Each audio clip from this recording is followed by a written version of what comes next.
Is this the right way up? Unleash TCG's already here. That's nice.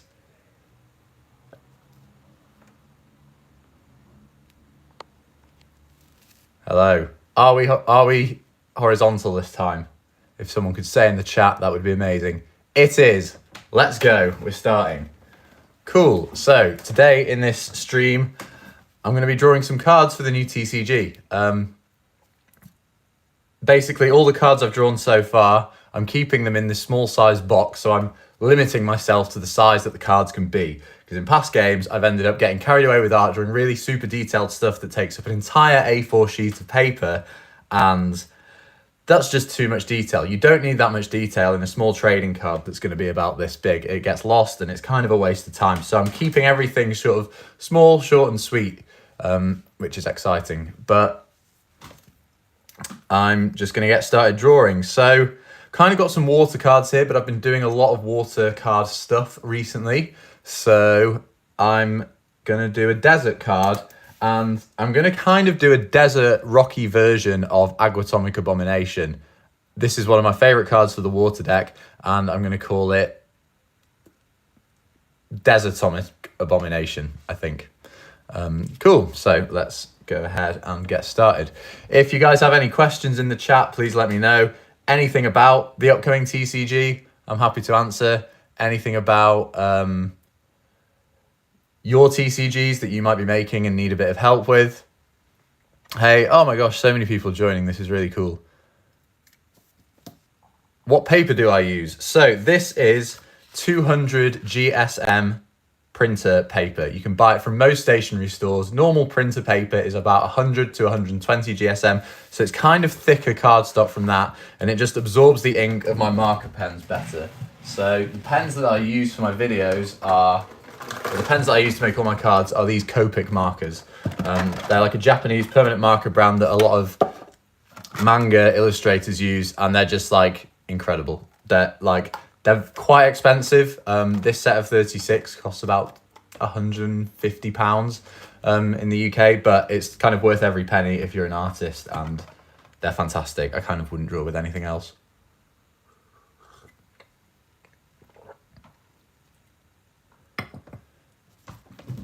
Oh, woke up at 4 a.m. to watch this. I really appreciate that. That's insane. There's very little I'd wake up at 4 a.m. for, so really appreciate that. Okay, all right, I'm going to get started with this drawing because I've not done it for a while. Desert rock version of Agatomic Abomination. Let's go.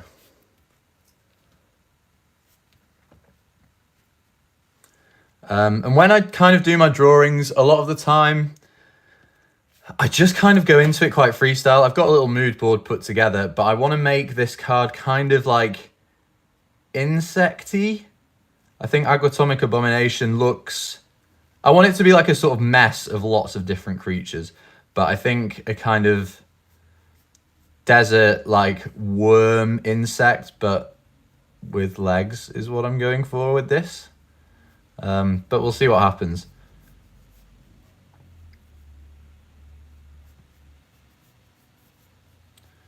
I just tend to start by drawing like starting with like kind of whatever part of the creature I think of first, so just like insecty type legs stabbing away. What would be advice for someone who can't draw but wants to make a TCG? Now that's a good question. It's kind of hard because the reason I make my TCG is because I love drawing. Like this sort of quick like illustration style where drawing cards takes like half an hour at a time is how I like to draw, and that's kind of why I started making TCGs. But if you can't draw, then you got a few options. Like if you have a friend or you have some money to hire someone to draw, that is a really good option, which obviously isn't free or requires other people to help you, which can kind of suck. Because I'm a very independent person. I'll always like to do projects on my own. I really wish I was better at like collaboration, but I'm just kind of not. And that's okay. You got to play to your strengths. But I've seen a few people starting to like suggest AI art, and it's kind of a weird thing. As a designer for my full-time job, I'm almost like I want to be against it because it's like taking people's jobs and AI bad. But I don't know. A lot of people seem to be using it for like quick mock-up art, which I think is okay. I think it's a good place to start. But if you're making a TCG and you struggle with art, I honestly, I think art it's obviously an important aspect of a TCG. I need a rubber. Where's my eraser?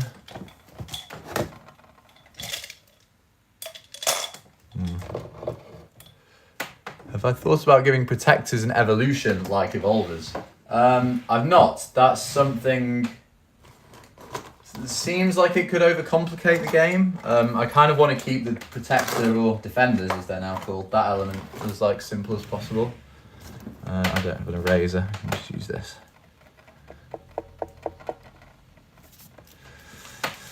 Okay, so this card's looking kind of insecty, which I like. What was I talking about? Oh, AI. Yeah, I as a full-time like designer, as my day job, kind of against AI because it's taking jobs, but yeah, I think it as a last resort, I think it's okay to use if like you really can't draw to save your life. And I mean, I would say like practice, because that's the only way you're going to get better at art, and unless you hire someone else, that problem's kind of not going to go away. And I don't like, I know I'm not the best artist. Like, I don't think art needs to be insane. Like, you can make up for it with like good gameplay, or I think in my case, like the characters have a lot of charm to them in my TCGs. So that's sort of what kind of brings my games to life, and that like the appeal comes from like the goofy names and goofy art style and like really simplistic layouts on cards. So just play to your strength. Like, if you can't make good artwork and don't want to hire someone else or use AI, just like make everything else about your game like super interesting. Play to your strengths, because there will be people out there who are fantastic at art but then don't really have the skills to like make their TCG's rules as good as they possibly can be. So I've drawn this kind of insecty face. I feel like I need to give it some sort of like framing, make it look a bit more epic. I don't know. I'm really just freestyling this art. Some kind of like crown. I don't know. Let's do it. Sort of deserty, almost like a kind of Egyptian pharaoh mask. Let's see what that looks like on here. Again, the way I normally draw art is to just kind of freestyle it. Just go into things with an open mind. I definitely don't put pen to paper knowing how the cards are going to look at the end. That looks quite cool. I quite like the frame sort of pharaoh-y look about him. Maybe make a pyramid for a scarab-like shell. Okay, I could see that. Yeah, I think a kind of beetly shell on this card after I've done the face would look good. Make those horns a bit more defined. Give him some kind of like crown above that. Nice, yeah, kind of happy with that as the face. I think these mandibles could be slightly more interesting. Hey man, first making a card game from scratch. You said that making a game with the theme, there is no theme. Right, so themes for games. This is an important topic. I think games need a strong theme or strong identity. I think like Yu-Gi-Oh!, which is the game I kind of grew up with, starts off with that ancient Egyptian theme in season 1, and it's like fantastic. It gives the game such a strong identity with like the pharaohs, the Egyptian gods, so much cool stuff going on. But then like, I guess kind of after the original Yu-Gi-Oh! Like GX came out, and I don't mind GX, but it just kind of has no identity. Like, the theme is that the characters are just playing card games in a school. And like, you can't really make cards themed around that. Like, it doesn't make for very fun cards. And like even Pokemon, kind of the theme is that you're running around this land trying to collect 152 different Pokemon, which is kind of vague. 151, sorry. But the theme is like you're on this island and there's different regions in the island, and it's all like creatures that you'd see on planet Earth in those kinds of regions, and that just like makes the 151 Pokemon based in those regions like actual creatures that you'd expect to find in this world, and it adds so much depth to the game, which I think is really cool. But I don't know, you get a lot of games that just kind of don't have a theme, or it's just like, oh, standard fantasy is the theme, and it's just not like a strong enough link. So I think that's something I need to come up with for this game. We've got the kind of elements, but I was thinking for like lore, some sort of like realm aspect. So I don't know, I'm kind of blabbling here whilst I'm trying to draw and concentrate.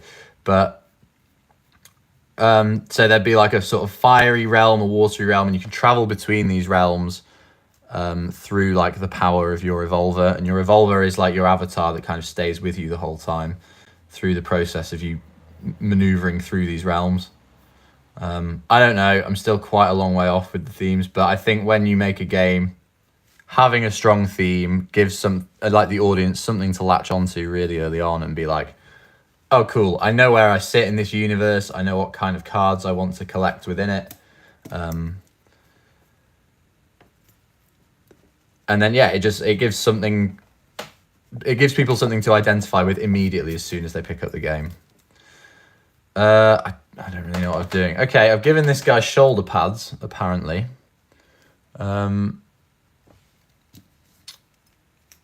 I think we need a bit more depth here. It's looking quite flat. So I'm going to bring this front leg out a bit more. Maybe I'll have it sort of stabbing directly at like the camera.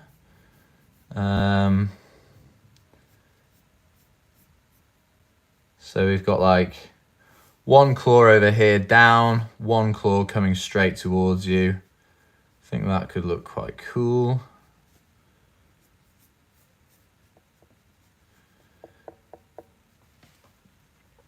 And he's going to have plenty more claws behind this. Give him some sort of body to start with. Let's see. What other sort of stuff do we find in a desert? Because Agatomic Abomination is a kind of mess of different watery things. So we've got like tentacles, scales, fins, tails, water droplets. So I think sort of deserty pincers, like the insect type head. Maybe like a sort of sandwormy type body. I feel like that could be really creepy. But I guess this guy's got the big mouth on its body, so I think we can do the same here. I think that would be quite cool. Let's have the body come out. I'm going to get rid of this front claw. I don't know why I started this drawing by beginning with its claws. That's kind of dumb. Is there a way to kill a camel? Oh, a camel would be quite cool. Like camel humps along the back of him. That's a kind of deserty creature. Ooh, or like what about like a scorpion tail? I feel like that would be quite a cool deserty thing to give this card. Because this is, like I said, just going to be a mess of different desert creatures. That's kind of what we're going for with the... I guess these are like atomic set of cards. I'd like to make one for each planet. So you've got Agatomic Abomination. I think this card is going to be called Desertomic Abomination. So there's its main body. We've given it this pincer type jobby with its arms. Let's have that sit out there, and then this big claw reaching out to the front. We'll have this other one placed over here. Let's give it something to connect its arms to its body, like a sort of shoulder. I know, if we have this reaching down, and then we give it a sort of insecty type joint. Oh, I'm cutting into the next drawing. I'm breaking my cardinal rule of keeping within my bound boxes. But, I mean, rules are made to be broken, especially in TCGs. We all know this. So some kind of insecty claw going down like that. Yes, I like where this guy's going. And let's set his pincer going into the ground this way. Nice. Okay, we're getting somewhere. There. Okay, I feel like his arm there looks a bit flimsy. Need to make his like arm panel slightly bigger. Nice. And there, that's kind of resembling some sort of creature. What are people saying on the chat? Okay, I can scroll up the comments. Arid-tomic abomination. What does arid mean? Is that like a Latin term for something deserty? Because I feel like desertomic abomination, you automatically get like what it is. It's an abomination that's come from the desert. And I feel like with trading cards, because when you're playing a trading card game, you're going through so many cards. You'll have like sort of at least 20 cards that you're looking at in like a 2-minute space when you're flicking through cards. They need to have like some automatic understanding of what they are, some automatic appeal. Desertomic abomination, you get what that is straight away, whereas some kind of more vague word. Arid just means dry. Oh, okay. I kind of like that. I sort of think, I don't know, I think I'm leaning more towards Desertomic Abomination because, like I said, just people can understand it straight away. So what were we doing? Oh, yeah, we were giving him a sort of desert sandworm dune type mouth coming out of its body. This is going to look cool, I think. Quite like how I've drawn him slightly at an angle. Right.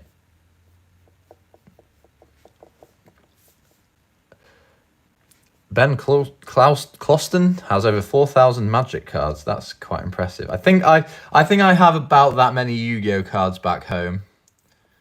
I think I probably have about that many Chaos Galaxy cards around as well. So there's this sort of mouth that we're going for. Let's try and make it kind of disgusting. That's what we want these Atomic Abomination cards.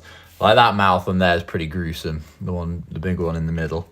And it's got eyes all around it, so we'll give this some eyes too. Or maybe we'll have the eyes like around the outside looking outwards. Yeah, that's pretty cool. We'll fill the pupils of these in later. Dunatomic. Oh, Dunatomic. That sounds good. Dunatomic Abomination or Desertomic Abomination. Although I don't know, it doesn't sound like it's out of the film Dune, right? Or sorry, the book. I know it was a book first. I did try reading the book. Found it impossible. I have got quite big into like fantasy reading over the last year. I've been reading all the Game of Thrones books, or Song of Ice and Fire, sorry. It's just annoying that they're never going to be finished. Name it Scorpio. I am going to give it a scorpion tail. That's what I'm going to get to next after I've done this like worm mouth. Get some teeth in there. I like drawing teeth. It's a very satisfying thing to do. Very easy, and it makes creatures look pretty powerful. It's kind of like a cheap win.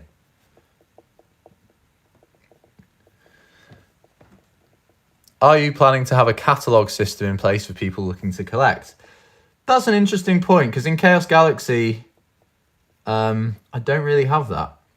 It would be cool to make... I'd definitely like release a full set list of every card that people can collect for the game. And I do want to make this collectible. I don't want it to be like if I release a set or a booster set of this game.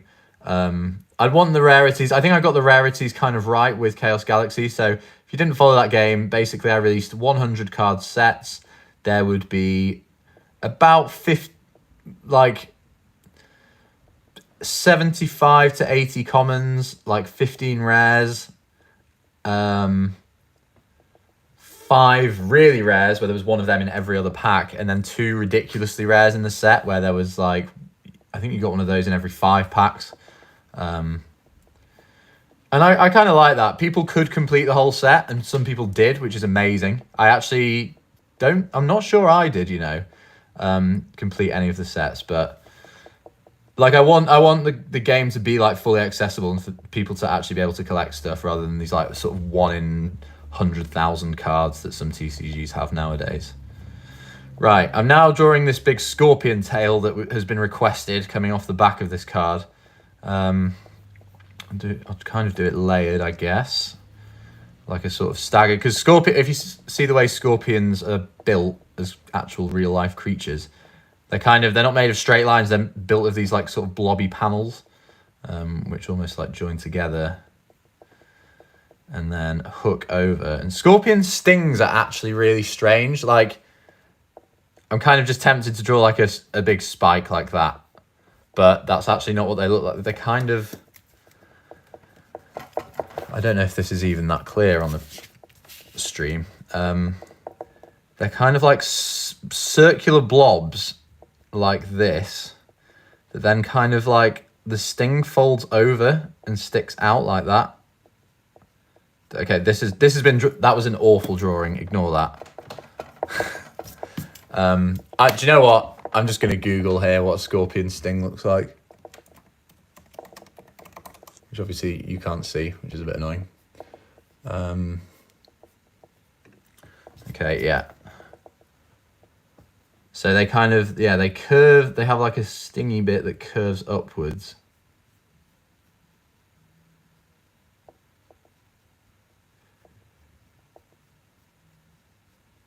Like that. That's what a scorpion sting really looks like. Cool. Nice. I'm liking the look of this guy. Have the scorpion tail be leaking poison. Yeah, that's a good idea. I'm going to have it spitting some poison. Let's get some splashes coming out. I think with these cards, these atomic cards or whatever they're going to be called, I really want to draw. I want these to be like the most detailed cards in the game. Like Aquatomic Abomination, it looks like it's got loads of stuff going on, but I want it all to be visible and kind of make sense within the frame of a 2x3-inch trading card. And I think that's quite a tough skill to get right. Whether like it's very easy to make things too detailed in TCGs, or not detailed enough. I guess I think a lot of Pokemon cards are kind of underwhelming because they don't really have enough detail and there's a lot of just flat colour in them.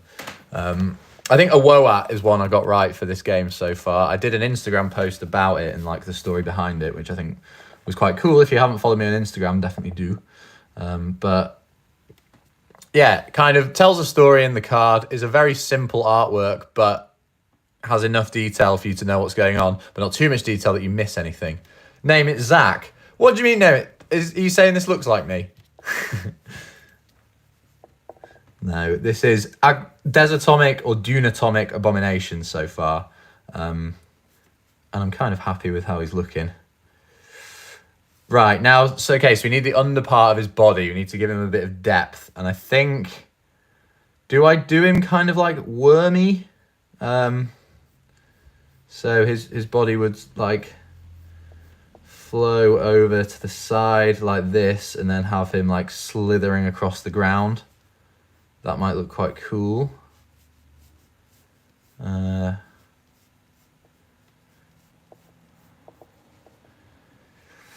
It's quite hard because I need to give the card a lot of depth to make this effect really look good. Sorry, I will return to the comments. This is just a crucial part of designing this card, and I need to concentrate because I can't get it wrong. What's the chat saying? Draw like 3 legs coming. Yeah, he's gonna get more legs. He's gonna be like centipede. Are centipedes like desert creatures? I feel like they are, but I also don't think I've ever like I'd associate some kind of burrowing creature with millions of legs. I'd associate that with like a desert type card, but I also don't think I've ever seen a real life creature like that in a desert anywhere. I don't know. I'll just let my imagination sort of say that is correct. Well, that's the kind of thing you'd find in the Evolver universe. Sorry, that's not the name of the game. Evolvers is not what this game is going to be called. That is something I've been thinking of over the past few weeks. And as I was saying before on this stream, that I think the idea of like realms, or having creatures from certain realms, so like there's like a fire realm, a water realm, a sky realm, whatever, and these all sit within a kind of universe. And I was thinking the name for the game that I like is Evoverse, so like Evoverse TCG, and then your deck could be like your verse, or just call it a deck. I don't know if verse is too confusing, but it gets to like evolve a bit in the name. I think it'd be cool. Right, so we've drawn a sort of snaky tail here. I think that sits a bit too far down. I need to lift this up slightly. Chaoniverse. Okay, I wanna kind of keep it separate from Chaos Galaxy slightly, so I don't wanna link it to that through the name. But I think Evoverse is pretty cool. I definitely want to get like Evo or evolution somewhere into the name, because obviously that's the main aspect of the game, and it's just a cool word. Like Evo, you hear in like a lot of things, and yeah, Evoverse is where I'm at, but not set in stone yet. Okay. This is kind of a boring part of drawing this character. Just drawing his undercarriage. Okay, I think this looks a bit smarter than what it was before. But I need this kind of scorpion. Oh, thank you, Lucas. Chaos Galaxy, I'm a huge fan. That's great to hear. I'm a huge fan of you too, Lucas.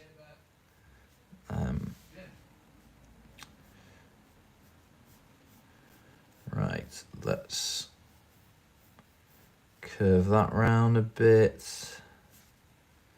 Nice.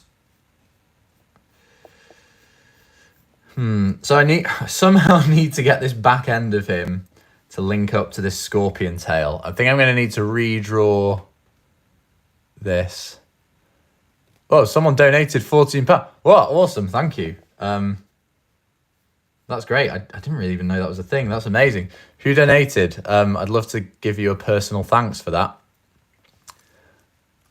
What do I do to make characters interesting? So I touched on this before. I think one thing that's important is, because in a TCG, there's so many different cards like competing for your attention. If you spend like a minute looking at a TCG, you're going to be flicking through like 50 cards, which is a lot. So I think you need a kind of instant hook, like a gimmick for each card. So like a Woat here is an example where its name is a Woat, which is short for a world on a turtle. Now that's something you don't get straight away. That's even if you spend a bit of time like looking into the card, you'll figure that out. But it's not an automatic hook. The automatic hook is, you see, oh, it's a turtle, it's got a whole world on it. That's a cool, interesting take on what a kind of actual real life creature could be. So you can connect to it immediately because it's something that you see in the real world. But then it's got this like cool twist that like draws you in. And I've kind of trailed off with what I was saying there, but we're kind of, right, I'm getting this scorpion tail bit to loop around. Kind of keep the pencil drawing going behind the character. So that would curve round about there. And we've almost, I guess this guy's looking kind of snaky, which desert snake cards are, I guess, a real thing. We're going to make his body kind of like this scorpion-y,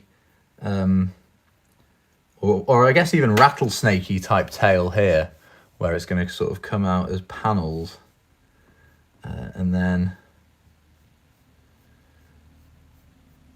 loop around like that. Okay, so that's cool. Yeah, I like this sort of rattlesnake, scorpion, desert vibe that this card's got. If you've just joined us, I am artworking some new cards for the game. And this one is the desert equivalent of one of my favourite cards I've made so far, Agatomic Abomination. This is going to either be Desatomic Abomination or Dunatomic Abomination, which was a suggestion from, I can't remember, but I appreciate whoever suggested that, because if it does end up being called Dunatomic Abomination, You've contributed to this game and will be a part of it forever. Can I have your opinion on my TCG name? It's called Celestials. Celestials is a pretty cool name. The word Celestials, I think it's got that sort of epicness that you want from a TCG. If I'm being ultra picky, I'd say that maybe it's slightly generic.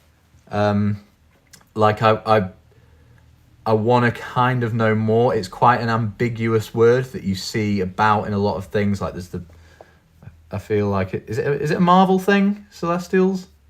I know obviously it might not be linked to Marvel, but I hear the word Celestials and it doesn't quite tell me enough about the game. And I guess that doesn't really matter. Like, okay, well, it kind of does. I guess it's. I'm guessing that the game is based, like, set in space around stars or something, like celestial beings like that. Yeah, I think it's a cool name. I would maybe just say my only point is that it's quite a generic term that you see thrown about a fair bit in like the fantasy genre.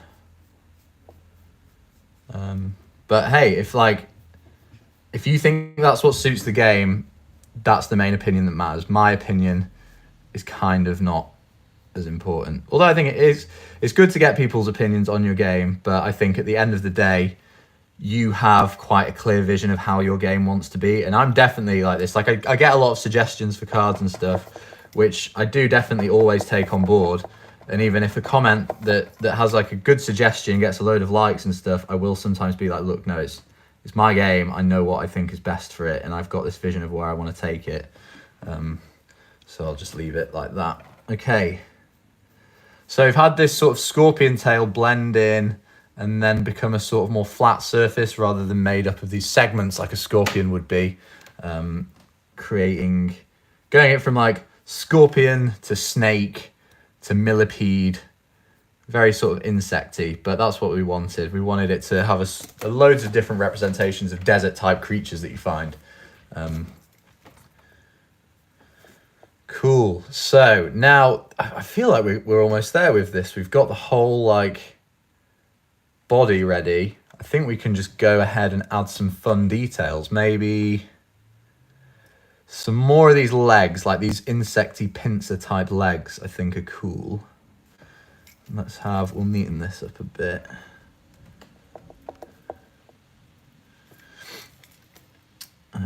Curve that round. Nice. Name him Mr. Mister. I mean, not sure that's the kind of vibe I'm going for with this card. Dune Atomic or Desatomic Abomination is what I like so far. Color suggestions, green and brown. Don't have to use it, but it's just a suggestion. Definitely, I think a lot of golds, maybe some greens, and I think a few reds would be cool. But again, Agatomic Abomination has loads of colors that don't necessarily go together, and I do want these cards, these like atomic cards, to just be like absolute messes of creatures. I think that's gonna be something cool. This style of card's going to end up looking like. What are we doing there? Oh, it's hard to know when to stop with these cards. Like this could just be a finished card in itself, but I kind of want to go further with them.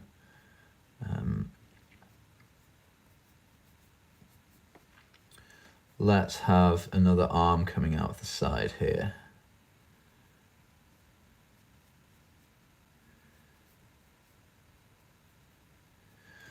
Okay, and then this, I guess this claw is right at the front. Might make this a bit bigger to look like it's really sort of shooting out at the viewer. And we'll give it, I feel like it needs the kind of anime like gleam at the front of this, like a sort of shine kind of like that. Which I'll add on. I normally add that sort of thing on when I edit the artwork on the computer afterwards. So we'll see, but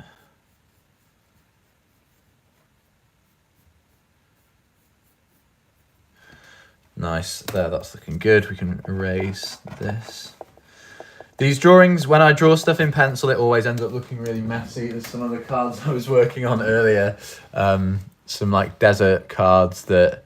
Oh, we've got a Chaos Galaxy Legend here who's definitely showing his face in the game. But like this, I don't know what I'm going to do with this. I just rubbed out too much stuff. And these pencil ones look like a complete mess. But that's just my process. Everyone has a different drawing process. And I'm kind of happy with mine. I think it works for me. Dare. Yeah, we got a dare in the chat.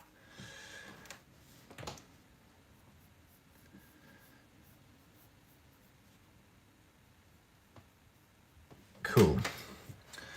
That front claw looks good. And then let's get the claw behind it, stabbing into the ground.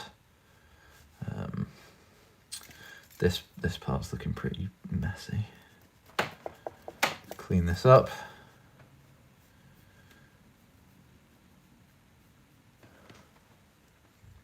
Then his twin brother Ed. That's actually a really good idea for a card. Ed, like Dare but backwards. Cool. So that's coming out there. Second guy's hand, and then so this side's a bit of a mess. We've got his claw that's hitting the ground, kind of covered by this claw facing the front. So that gives us the opportunity on this side of the card. We really need to show this back claw clearly so that we know that there's symmetry and that's what's going on. Oh, we got 96 people watching. That's really cool. And we've been live for nearly half an hour. Man, I normally draw cards quicker than this, I feel, but I guess trying to answer questions in the chat too takes up a fair bit of time. Okay, so there's the back claw there. And we'll have that stabbing into the ground.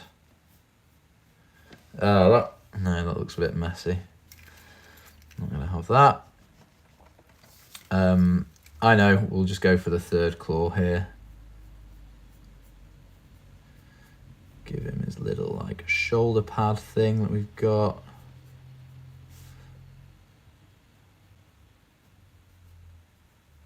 And then let's have it stabbing in like that. Cool, and then on the other side, draw this coming out. You should call him Guy with Claw, and another claw that's a snake and has a big mouth inside of him. I appreciate that suggestion, but I don't think I'm going to make that the name of this card, unfortunately.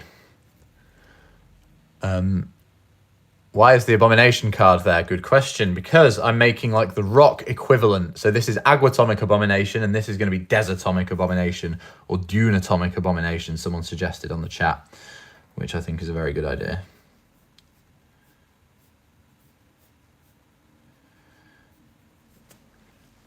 Okay, nice.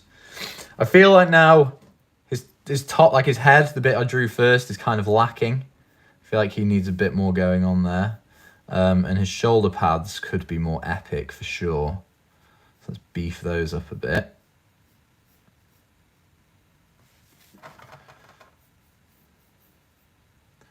Okay, nice. Why don't you call it Revolution? It has Realm and Evolution in the name. That is a pretty good idea. Revolution. Ooh, although like the word revolution, although it kind of works well with the names and the realms and like that is actually really smart. Thank you for that suggestion. But I think revolution kind of reminds me of like historical like wars, like or not wars, but like the Industrial Revolution, and would make me think it's a game about that, or like the like Cultural Revolution or Russian Revolution, French Revolution. I don't know, which obviously the game like isn't about that, but I think it can sort of give off a vibe that maybe I want a made up word. So yeah, Evoverse, in case you missed before, is like the working in progress name for the game that I was thinking about. Also, I don't know what I'm doing here now. This is just, I feel like he needed something on the top, so spikes on his head is an easy win for that. Let's give him some more spikes to fill in the gaps between the head and his shoulder pads. Nice. This guy's looking good. I'm happy with how he's turned out. That's the thing with this live stream. Like if I do a drawing and it goes wrong normally, it's fine. I can just rub it out and start again. But if I design a card and it looks really bad on stream, I've like wasted half an hour of your guys' time. That's really not symmetrical. Yeah, so don't want to do that. Want to make sure these cards look good. And there we go. Oh, Epic Underworld donated. Thank you so much, Epic Underworld. Let me respond to his messages. Where's he sent one? Oh my gosh, there's so many messages on here. Dino Joe, I want to play Chaos Galaxy, but I don't know what packs to buy to get into it. Any suggestions? I would say if you want to buy booster packs, if that's the direction you want to go with Chaos Galaxy, get a hold of the Legends of the Cosmos 1 and Legends of the Cosmos 2 booster packs. Basically, those booster packs have all the best cards from set 1 and set 2 in Legends of the Cosmos 1, and then set 3 and set 4 in Legends of the Cosmos 2. You get 18 cards in a booster pack, so you only need 2 booster packs to be able to have a game. But a starter deck is also fun. Choose your favorite planet, I suppose, and get the starter deck for that. But Legends of the Cosmos packs, I think, are the way to go if you want to get into Chaos Galaxy. If your drawing fails, I'm still entertained and I can learn something. That's nice. I appreciate that a lot.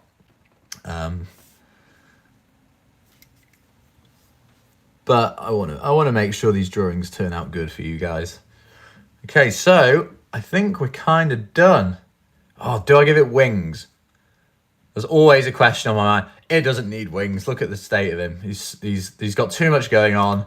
This looks like an incredibly dense and like heavy creature. I feel like wings just would add very little to the card. And I like the shape of him. It's very sort of square and boxy, and adding wings would just kind of make it look odd. No wings. Okay. Oh, vultures though. Vultures are pretty cool desert creatures. I should definitely make a desert card. Thank you, Blaze Bubbles 10. But no, I think put wings on it just to ruin it. No, I'm not going to do that. I wouldn't do wings. Save that for the Sky Abomination. Very good point. Okay, no wings. So my drawing process. I'll design a card in pencil first, like so, and then I will go over it using my fine liner pens. So I normally use, for this game, I've actually been using a 0.5mm fine liner pen, and then for the more detailed parts, I'll use a 0.3. So maybe like when I'm drawing the detailed eyes and stuff here, I'll use this thinner pen. But these are just Unipin fine liner pens. Pretty standard, cheap, like stuff you can buy from most stationery stores in the UK. Not sure about the US, but fine liner pens are the one. Okay. So when I draw these over, I can edit things in Photoshop afterwards, but I'll generally start with what's at the front first. And I guess the most front thing on this image, that's the technical word, is this claw. So let's just go straight in with this. And I think from the way I draw, this is the most satisfying part of the artwork for a card. Going over the pencil and fine liner pen, because it's really when the card starts to come to life and looks like something that I've designed, rather than just like a generic pencil drawing. Okay, so we're off. I also have to concentrate kind of hard on this bit, because obviously with pencil I can rub it out, but with pen it's permanent. If I screw up, I can fix it on Photoshop later, but I like to think that I can't. I like to try and get the drawings as perfect as possible when I hand draw them, so that they feel as real and like I've hand drawn them as possible. If I go and fix a load of things in Photoshop, it almost feels like cheating, even though I know it's just like a necessary part of the process. So he's got this kind of crown behind his head. Should I have made that bigger? I'll just kind of extend it a bit with the pen here. So I'm using the 0.5mm fine liner for this.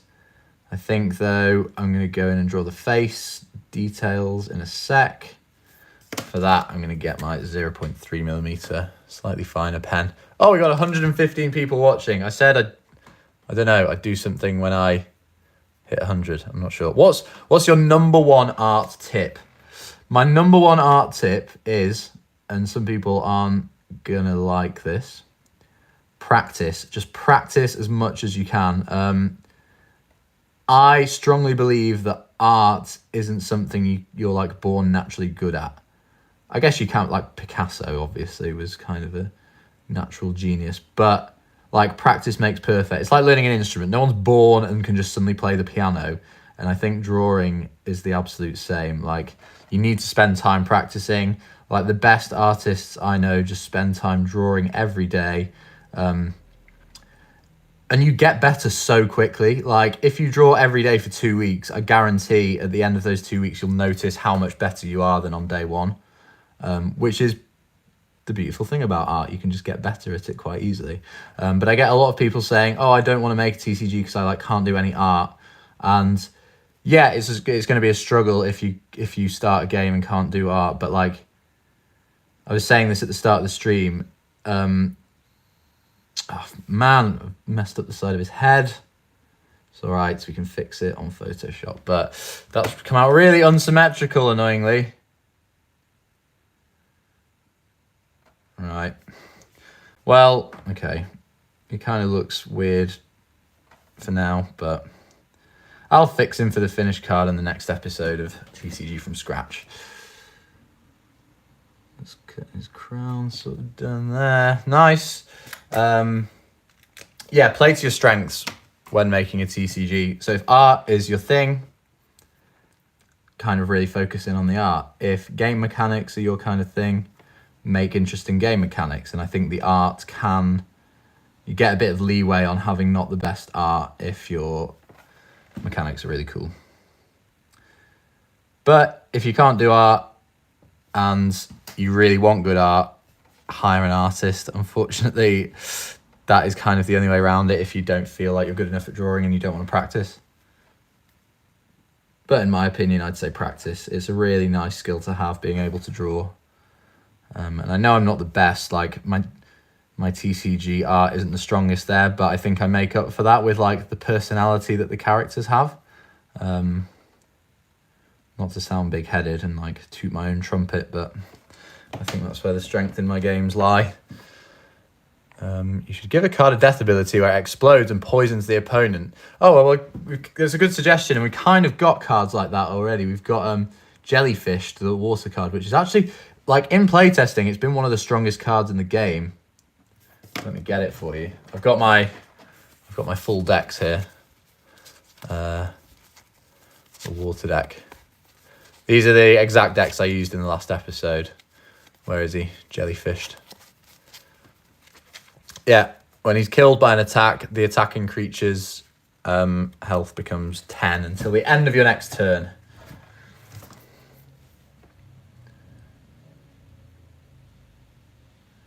Just getting onto that scorpion tail.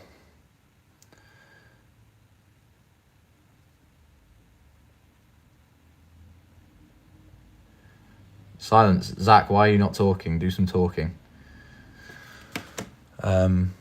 When are you going to do a card competition again? That is a good question, because unfortunately 2024 was like the first year since I think like 2018 or 2017 when I've not done a designer card contest, which is a shame because I love hosting them and I always get like so many people being incredibly creative and like designing some really awesome stuff for them. The designer card contest will absolutely be back for this game. However, I just didn't want to host one when the game is in such an early stage like it is now and undeveloped, because I don't really know what I want from a designer card contest winner. Like, I kind of know the direction the game's going in, but I don't want to pick a winner now for a card that like just doesn't fit the vibe of the game and what it ends up being. And obviously I can't like if someone wins the contest, I can't then be like, oh, actually, I've decided 6 months later I don't like your card and it doesn't fit the game. So it's hard. I've really wanted to host a contest this year, but it's just not been something that the game is in a fit state for me to do that yet. Like, yeah, I love the designer card contest. It's one of my favorite things about Chaos Galaxy. But you know, it just needs to be at the right time. And I'm thinking at some point in the year. So my launch for this game is going to be 2 starter decks. I think a water deck and a rock deck, which we kind of know. Let's add some more eyes. I don't like improvising and adding things on the pen stage after I've finished and put down the pencil at the start of the drawing. Don't like doing that, but I think sometimes it's got to be done. Just got to let the creativity flow. But okay, let's get all these pupils in here. This guy is looking pretty scary. I'm pretty happy with him. But yeah, designer card contest. What was I saying? Yeah, so we're launching a rock deck and a water deck for this game, the first launch. I do think I'm going to do another launch. I'm really enjoying making this game. Still don't feel like I'll be done with it by the time I release these cards. Yeah, rock deck and a water deck, and I think I'll have one designer card contest winning card in each of the decks. So if they're 40 card decks, I'll make 39 cards, and then the designer card contest could dictate the final winner and the final card that goes in those decks, because that's something I'd absolutely love to do. Okay, what am I doing here? The other leg. Big long spike. Let's get that central line. Nice.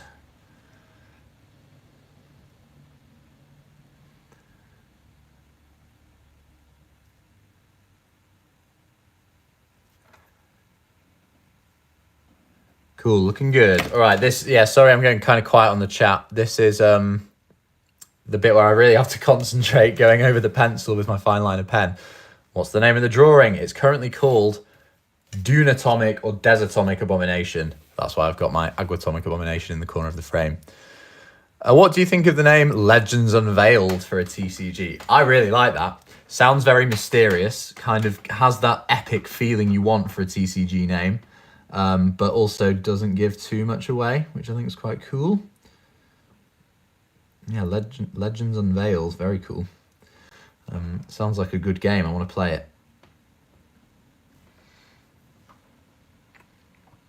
Just doing these second legs for the cards.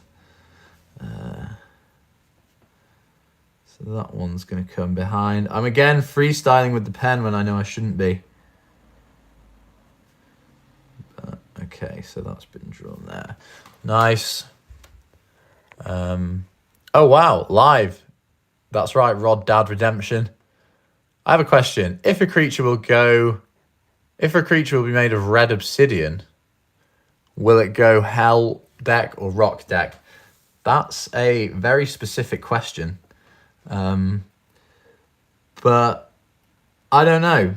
I decide on a card's element after I've drawn it. Like I'll go into a deck making a card with an agenda. Like this card, I went into it being like, look, I want this mutant rock card to be the rock equivalent of Aguatomic Abomination. But if I draw a card and think, oh, actually that kind of looks more hellish than rockish, I definitely wouldn't be against changing a card's like realm or element. So if I did make a card of red obsidian, it would depend on how the drawing came out, basically, as to what element it would be, or what realm, because I think I'm going to call the elements realms in this game. That's something I've discussed in this video, in this live stream. I messed up. Oh, that's really bad. I've messed up my lines. Okay. It's all right. We can recover this. I need to draw this leg. Sorry, I'm being very dramatic on the chat here. But the little internal panic when I draw a card wrong is real. Okay, so that's there. All right, we're saving it. Okay, that's going to have to be neatened up on Photoshop. This is something that happens a lot. Don't panic, guys. I always kind of draw things wrong and then have to fix them up on Photoshop, but that's fine. It's all part of the process.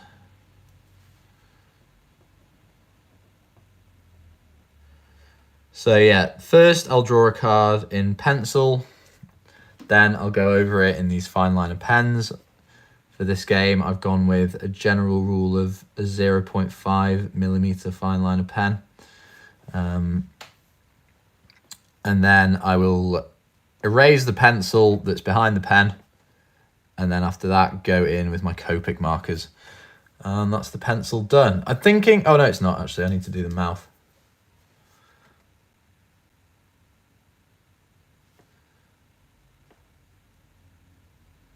Ooh, okay, I've just kind of freestyled and changed the shape of the mouth there, making it look more like laughy, almost like jokery. I feel like there's like the classic kind of Joker mouth that that's not quite the classic Joker mouth I'm talking about is if you have like the eyes there and then it's like got that kind of smile and it just makes stuff look really like menacing and the teeth showing. Getting distracted, pointless stuff. Any comments? No way you almost missed the mouth. I would have remembered the mouth. Where do I get inspiration for cards? Now that's a good point. I honestly find my biggest inspiration is like going to museums, just like looking at real history or like Greek mythology. That sort of thing for card ideas, I think is really good.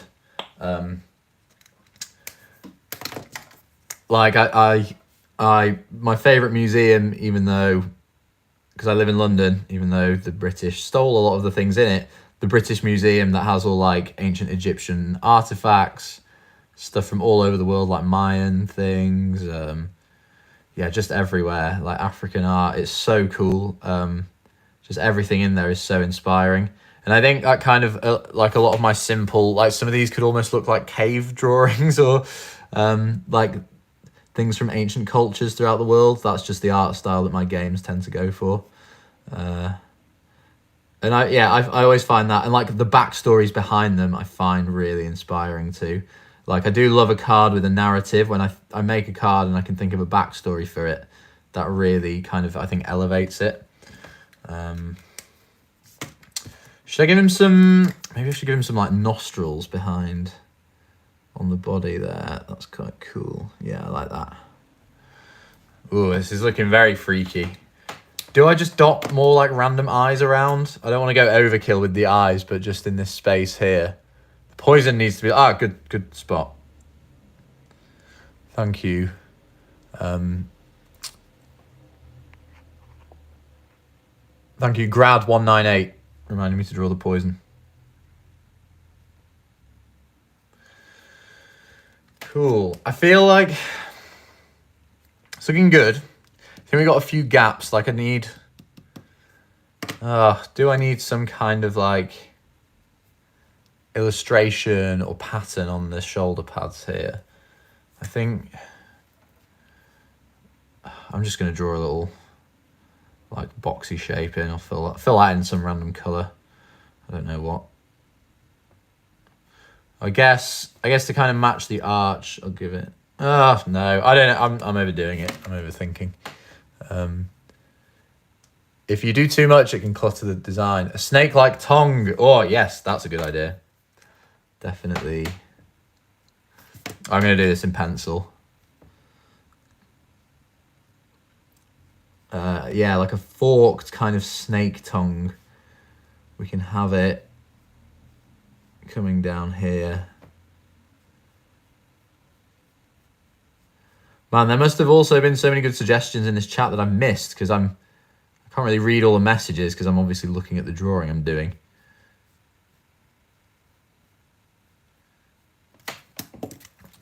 That's bad. Yeah, nice. I'm liking this. How are you good at art? Any tips? Thank you. First of all, I'm not amazing at art. And annoyingly, well, not annoyingly, but like every YouTube channel is going to get some negative comments. But the only negative comments I seem to get are about my art. Like I have in the let's have some poison coming off here as well, make him look really like grotesque. There, cool. I like that. That's good. We've got Desatomic Abomination and Agatomic Abomination. Snoopers, what is the future of Chaos Galaxy? Phew, isn't that a question I've been avoiding?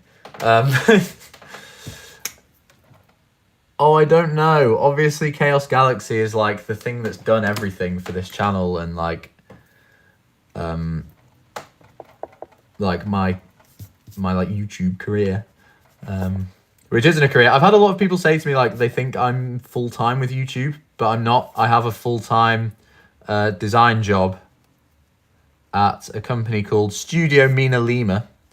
Check them out, MINALIMA. It's like a set and prop design company. We did a lot of the work on the Harry Potter films, designing like the graphic props and sets. It's cool. I design a lot of merchandise mainly, so like Harry Potter merch, I guess. But we've done some work on the new Wicked film that came out, done some work on the latest Beetlejuice film that came out, and it's a cool little design studio. And that is my like 9 to 5 or 9 to 6 job. And then I come home and make trading cards all evening. Sorry, yes, that question I was avoiding, Snoopers. What is the future of Chaos Galaxy?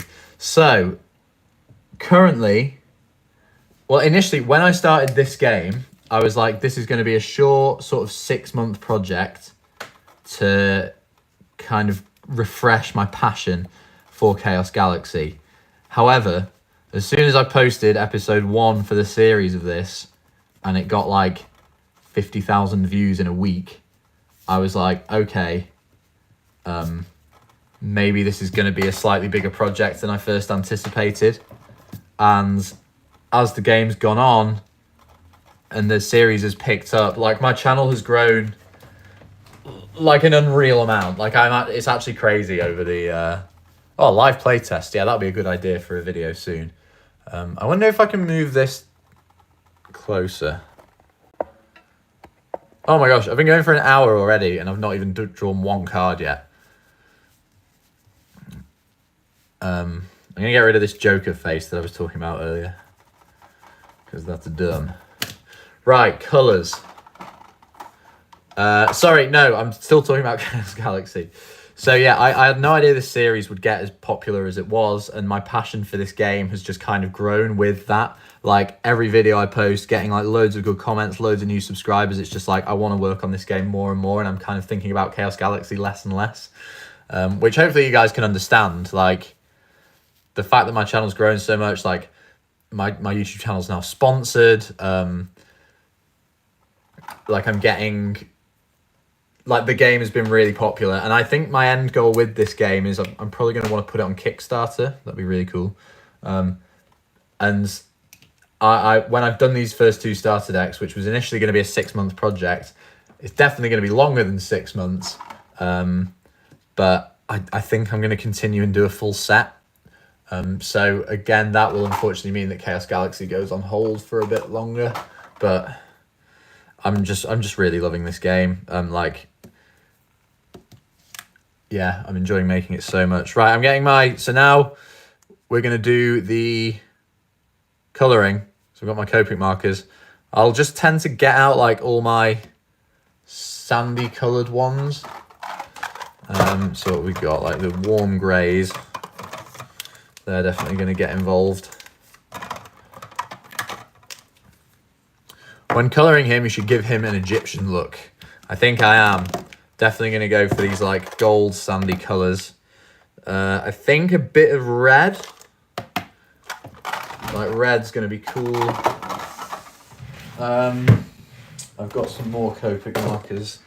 Maybe that darker red looks a bit more like Egyptian, like that sort of rich blood red. It's very cool. Where did I... I have a marker called... Okay. Yeah, okay, I've got it, never mind. My toast-coloured marker. Some of these have really dumb names. Okay, you can't see that at all, but that colour is called toast.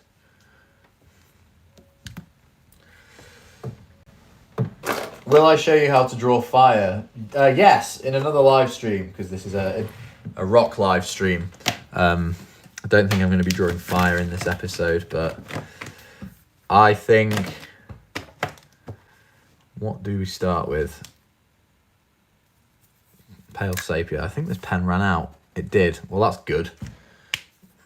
Not using you then.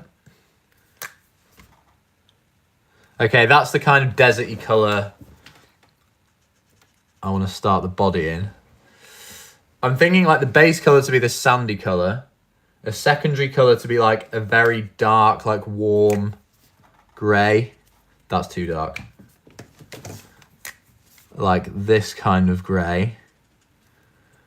That looks good. And then, yeah, some highlights in. No, my red's run out. What the hell?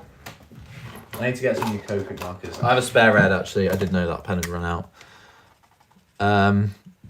Bright red or dark red. I think the bright red, we've got quite a lot of dark colours.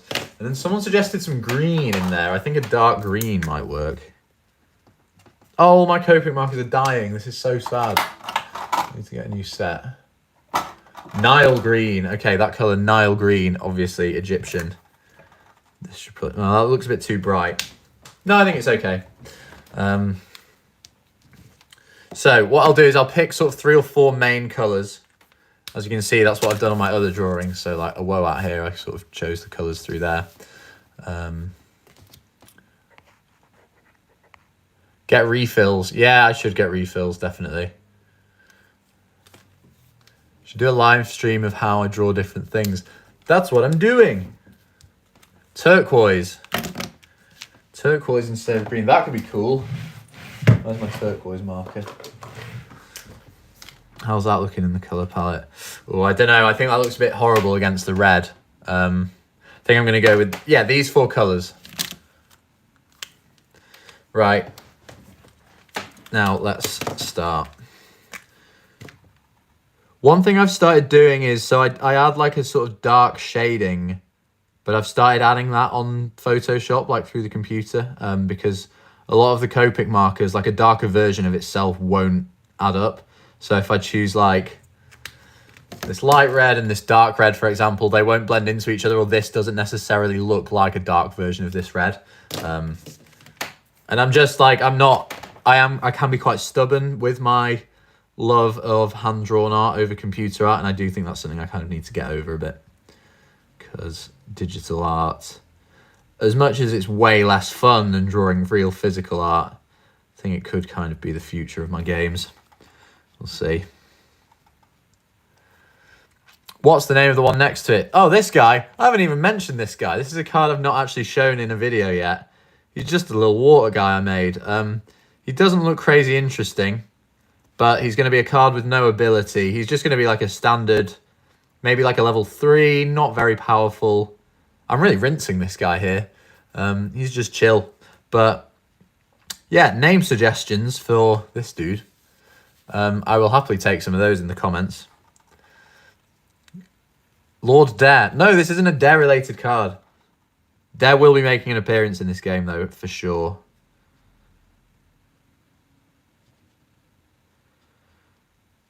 That's okay, so that's the face panel done. Chill fish. Plorple. I like the name Plorple. I'm going to write that down. Plorple. Question mark. Do you have continuous effect cards? Okay, so that's quite exciting. Next episode, I'm going to start introducing stuff like that, because I haven't really changed the game or its mechanics much in the past like 4 episodes.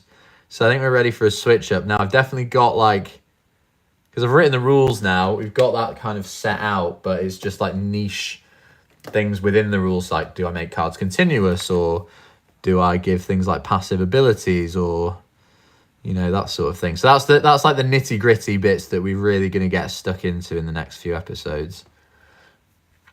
Shrub juice.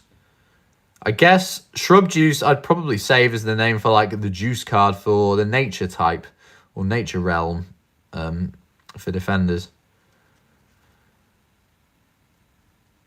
Okay, let's just fill in the dark of its mouth. I'm doing like the easy color bits first because there are lots of bits of this artwork. I don't know what color to do them yet. I don't know what's going to look good. So just the things I definitely know what color I'm going to do, like the dark within the mouth. And then save things like the eye color, which I always find really difficult. Like these eyes here, I'm not just going to leave them white. But what color eyes does Agatomic want? Okay, so he's got green eyes. Maybe I give all the Atomic cards like green eyes. We'll see. I think red eyes would look cool. Red eyes would look cool. Oh, missed a bit. Okay, nice. That's filled in. Are you going to have multiple realms per card? No. So cards are currently one realm each. So we've got Water Realm, Rock Realm, Nature Realm, etc. But it's not something I'd rule out in the future. Like Twin Realms, that sounds like a set 3 or 4 like type concept to introduce to the game. Definitely better off keeping things simple at first, and then making them more complicated with later sets. Okay, so just going on to the body now. So this body is it starts off like snake-like, and then as it drifts around, it sort of turns scorpion-y. So I think I'll have the colour show that and like gradually change as the card goes around. So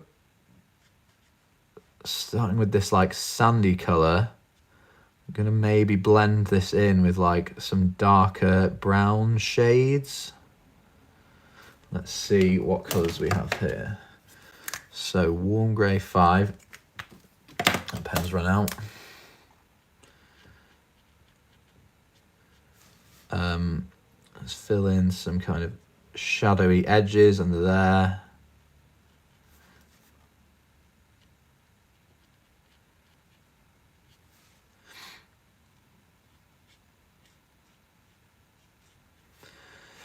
Cool.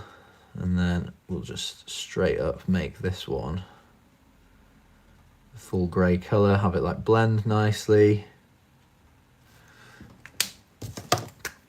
Cool, that's looking good.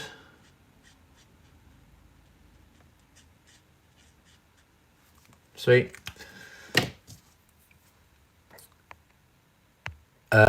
Maybe a crocodile or alligator type card could be cool. Kazion, Bromade Onyx again. This doesn't look like Onyx. I'll admit one of my cards did look like Onyx. Oh, also, problematic card that I found in a video comment that is actually, I'm glad someone spotted it, but where is he? Yeah, Rockanon is literally a Pokemon. Now, I didn't know this. It was not literally the Pokemon has a different name, but my cousin drew like a really simple illustration and was like, "Oh, Zach, you should make this into a card." And I was like, "Oh yeah, that's a cool drawing. I'll design like a card version of it." Gigalith, that's it. I'll design this in my game. And I was like, "Thanks, cousin. That's a really cool idea. Look how creative you are." And then someone pointed out in my last video, it's like, that card is literally Gigalith from Pokemon. And I'm not that well versed in Pokemon, so I didn't really know this was a thing. And then someone pointed it out and I was like, oh crap, yeah, I have to change that. I'll be having words with my cousin, even though he's only like 10 years old, but I kind of get what he did. Like when I was a kid, I definitely like copied Yu-Gi-Oh cards and made them into like TCG characters. But yeah, it's quite funny. And actually something I should be aware of, because if I like publish this game and make this card, it like, I don't think I think it is different enough to Gigalith that I probably wouldn't get in trouble from Pokemon, but you know, I don't want my reputation to be like, oh yeah, that guy steals Pokemon cards. But it was literally my cousin. Look at me blaming a 10-year-old for copied ideas. But yeah, that was a funny story. And something I picked up from the last comment. So this card needs to change a bit, which is annoying because I actually really like it Pokemon tends to make their monsters based heavily on real life things. Yes, they do. And I always think that's kind of a cop-out, like slightly uncreative from like the Pokemon design. I get it's like Pokemon is kind of more real world based than other TCGs. Like, I mean, the premise of the game is you're literally running around like a planet Earth type setting, collecting creatures that live on it. But like, I don't know, some cards like Starmie, literally a starfish and not very exciting. I'm gonna make the tip of this scorpion tail red. I don't hate Pokemon. I was always just a Yu-Gi-Oh kid growing up. That's always been my TCG. I've tried to get into others, but apart from obviously Chaos Galaxy, the games that I design, I've never quite been able to get into Pokemon. Okay, that's cool. The red highlight is looking good at the deserty colours, so let's get some more red highlights in. I feel like armor highlights like this are a really good way to introduce like flashes of bright color. Like you'd have gold armor and then you can just have like a flash of blue or like green plated or like red in this case. Nice, that looks cool. I'm quite happy with that. I feel like we need a bit more red. Oh, whoops, I've missed out some tail here as well.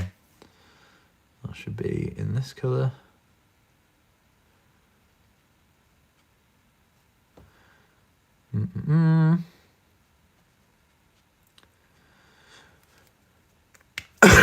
Yeah, mushroom card.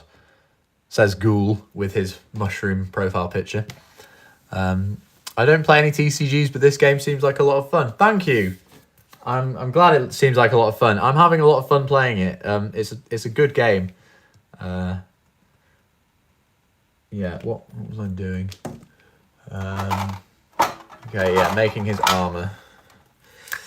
So like my gold Copic pen ran out. So I'm going to make this armor like bright yellow and then slightly adjust the color to like a more sort of orangey gold when I come to edit the card in Photoshop. Actually, I don't mind this sort of brighter yellow. I will make it a little more gold because it's going to be a very powerful creature. I don't want it to have like the sort of poppy colors that you'd find on a lot of other ones, but this is looking cool. I'm pretty pleased with this card so far. Flarefin, yes.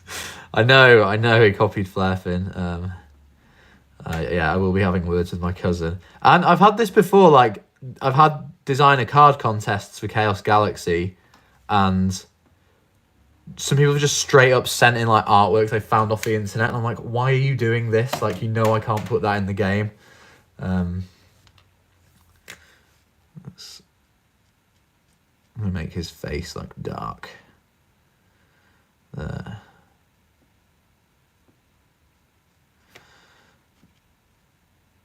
Nice, nice, nice. Really got to concentrate with this. Sorry, I'm not reading the chat.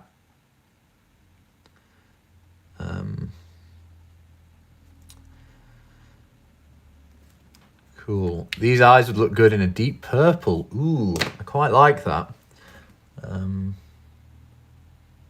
I think some green maybe. Like we need... There's this sort of like... Yeah, I think that kind of works. We've got these like fleshy bits that I want underneath its limbs. And I think green for that might be quite cool. Also a green tongue maybe. Let's get that in. Yeah, this is good. Green tongue.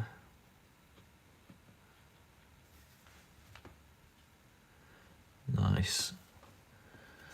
Are you up for collabs unleashed? Ooh. Now that's a good question. Collabs, it's not something I normally do. Again, like I said this earlier in the video, but I do struggle to collab. It's one of my biggest weaknesses, I think. I very much have a vision of myself for my games, and I sometimes wish I was more flexible with that and would collab with other creators, but it's just kind of not normally my style. However, that being said, definitely wouldn't rule something out from the future.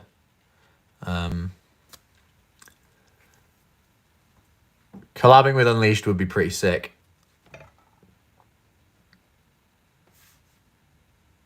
Oh, I've messed up that leg. It's not symmetrical. That should have like a sort of guard bit coming down.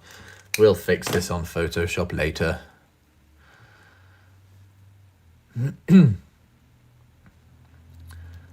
You've designed... Blaze Bubble says he's designed a card called Shrub Juice and other cards for the game. I'd absolutely love to see them. Shrub Juice, if you could email me at chaosgalaxytcg@gmail.com. I like sort of fan designs and like that sort of thing. I absolutely love seeing. Would really, really be...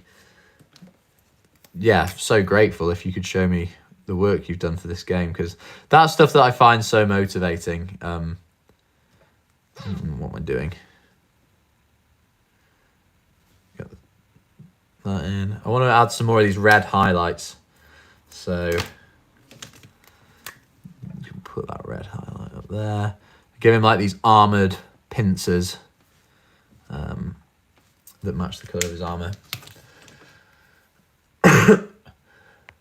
Thank you for inspiring me to make my own TCG. Mine uses a standard deck to descend what you can do. Not quite sure what that means, but thank you very much. That is very kind of you. I've inspired you for your TCG. What if the poison gave you an ability? Yeah, I think there's definitely going to be some sort of poisoning aspect with this card, like the Scorpion Tail and stuff. It's a very missed opportunity if I don't make an ability out of that. So that's I don't know what this card's ability is going to be. It's not something I've made yet, but oh, I've messed up that claw there. I don't know what I was doing. I sort of wasn't paying attention. Oh well.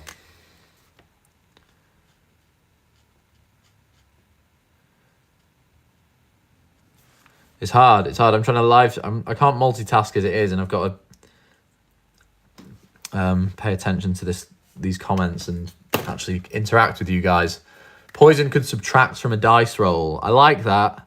I like the thought of screwing over your opponent's dice rolls by removing points from them. That'd be quite fun.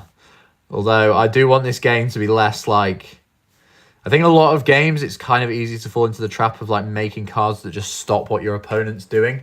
Whereas in reality, that makes for not very fun gameplay. Like, you want to be making cards that are proactive and kind of make better that's terrible English, and sort of improve on the moves that you're playing rather than stopping your opponent. I think it's good to have some cards that put a stop to your opponent, but like, you know, card games are more fun when you're pulling off combos and being able to do what you want to do rather than just stopping your opponent. Right, eye colour, red or green. Vote now on your phones. Red or green eyes for this guy. Make a card idea discard. Purple. Oh, well, purple's actually a very good suggestion. Red, green, green, green, green, red, green, green, green. Green. Okay, I think green's one. Yeah, actually, Agatomic Abomination has green eyes. We can do all the Abomination cards with green eyes for now. Yes, I'm not regretting this decision. Green it is. I'm gonna make his like head details red. And his mandibles red. There, that's cool.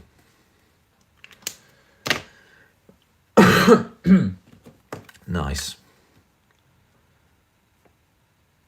Spikes. We'll do these ones the same dark colour too.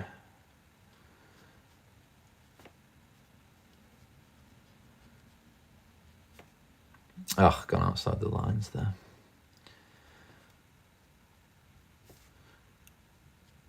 Nice, nice, nice. He's looking very spiky. He's slightly less colourful than Agatomic Abomination. But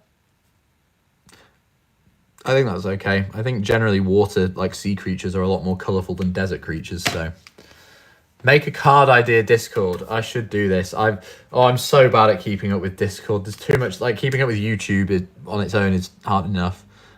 Whilst balancing this with a full-time job, but I should do. Cool. He's done. Nice. So that is Dunatomic or Desertomic Abomination. Let me get the original drawing of Agratomic Abomination so we can compare.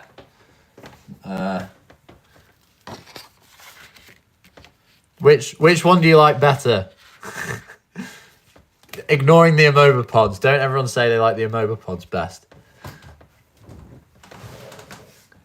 Dunatomic Abomination sounds sick. I think Dunatomic Abomination is going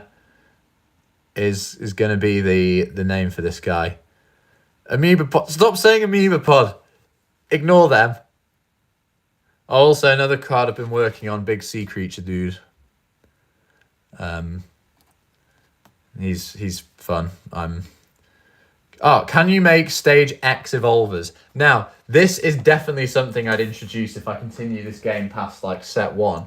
So, in my old evolvers game, I had this concept called stage X evolvers, which are an evolver that instead of putting them separate to your main deck with your other evolvers, you put it in like your main deck, and then when you draw it, say what can be a stage X? Say Dex Dragon is a stage X evolver.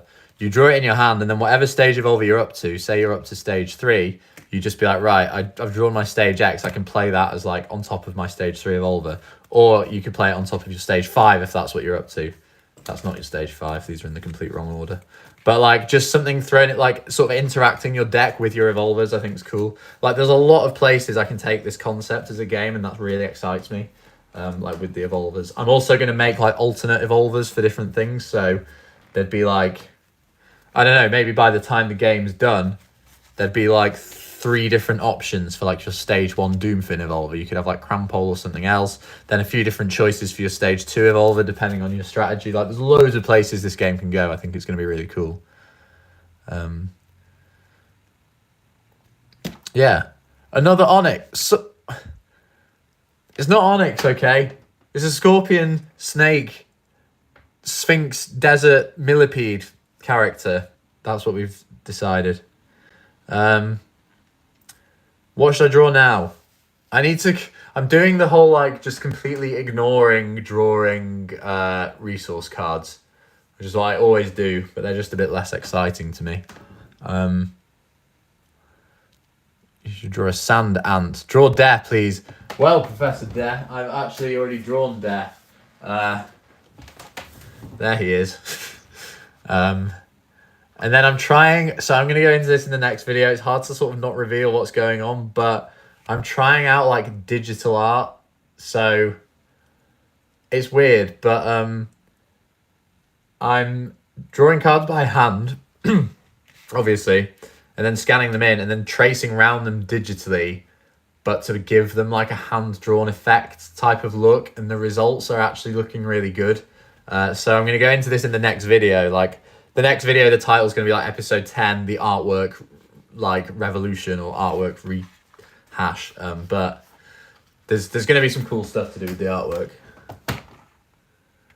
Dung Beetle that's a Premier League footballer. That's a very odd idea. I don't know if anyone's watching Premier League football. I don't know what the United-Liverpool score was, but I would like to know. What should I draw now?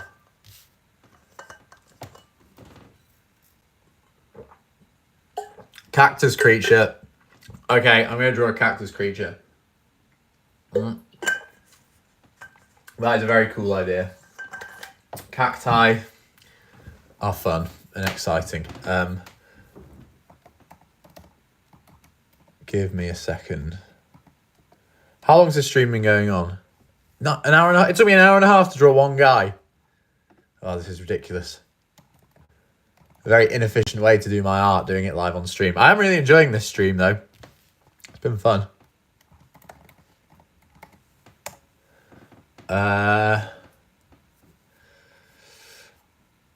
Ooh, okay. What?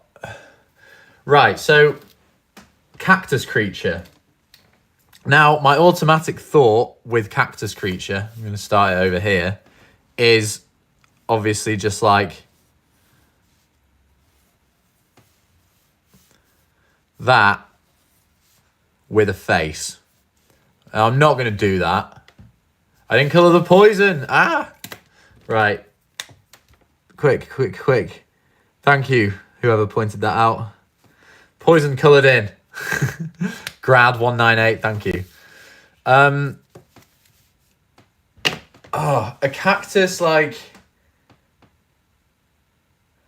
almost like a kind of... like an insect made of cactus could be quite cool.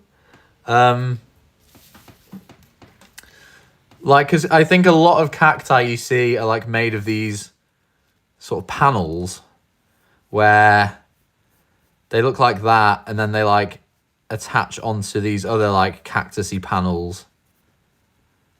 And then, you know, like, cacti look like... they don't actually look like this. They look more like that. And I think if I made some big dude out of, like, sort of cactus, like, building blocks with, like, mega arms who, like, shot... like, something more like that. I don't know. Like, this is bad. This is not... obviously not what the card's going to look like, but... like... more like this than that. A cactus scorpion. Ooh, that would be cool. I've just drawn a kind of scorpion card. Could have him shooting spikes. That'd be cool. Yeah. All right. Let's go. I'm just gonna draw a kind of cactusy thing. See what happens. Let's start with the head. Could make it like insecty.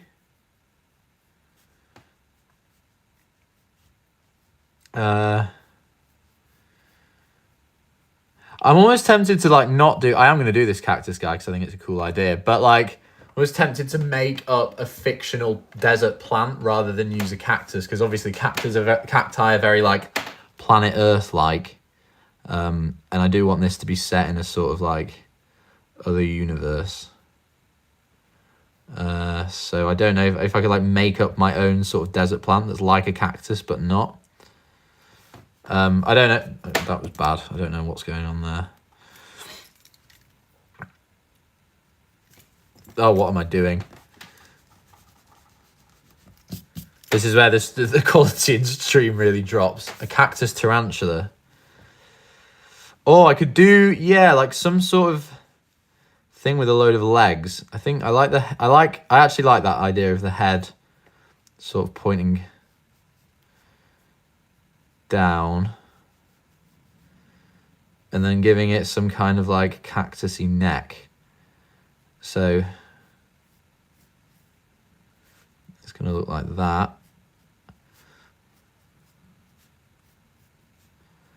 And then I'll give it like a cat. This is going to look so abstract. I just have no idea what I'm doing here. I'm just freestyling it, and that is how I do a lot of my art. But cactus stick bug. Oh, what am I? A quicksand crocodile. That'd be quite cool. Yeah, crocodiles, I guess, are deserty. Are they? You find them in the desert on RuneScape, but like, I don't know, in the real world, they make me think of like Florida. But maybe that's just because you see most like crazy videos about crocodiles set in Florida. Okay, so what I was thinking is have like sort of thin limbs coming out like that.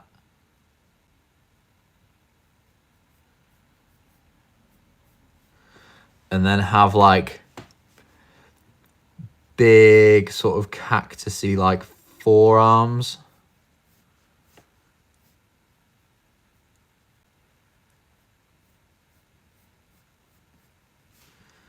Like that. Yes, I like this. I like where this is going. And then big, like, sprawly, spiky cactus claws.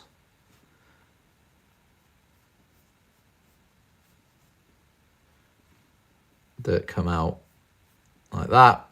And then let's have a slit down the front there. And we can have some more cactusy spikes like that. Oh, this guy's cool. Yeah, I like what's going on here.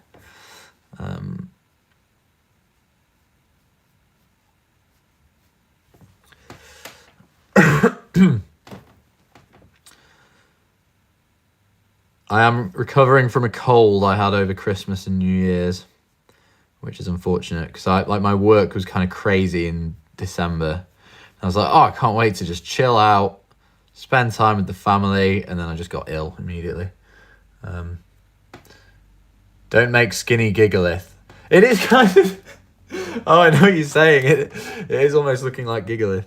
Again, rocking on, which my cousin came up with the idea for and completely stole. Do I give it 2 heads? Now, that's a question I find myself asking a lot. Yeah, maybe it is looking like skinny Gigalith because I was going to give it like back legs as well.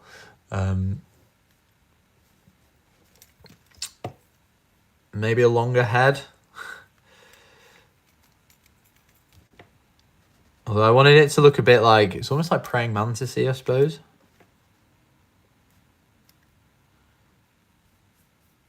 Yeah, so my cousin came up with the idea for Rockin' On, showed me the drawing, and I was like, oh, that's cool, I'll redraw it in my own style. And then turns out it's literally Gigalith from Pokemon, which someone pointed out in the last video, and I was like, well, I mean, you can't really do that. But it's also hard to explain to my 10-year-old cousin that that's like a thing, copyright and how to explain it. Can I get a reminder of the elements? Yes, you can. So we've got, I'll get one of each we've got so far out. The elements are sort of forest. I think I'm going to call the elements realms, actually. So we've got forest, or nature, or whatever we're going to call it. Rock.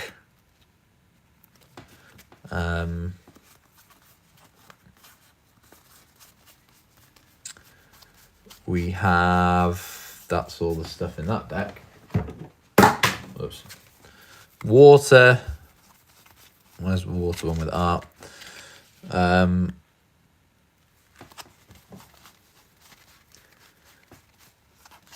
Hell, which I might actually, I had a really good suggestion. I can't remember who made it in the comments of the last video, but the hell element were like, someone said, why don't you make it just like a spirit element where it could incorporate like heaven and hell type characters?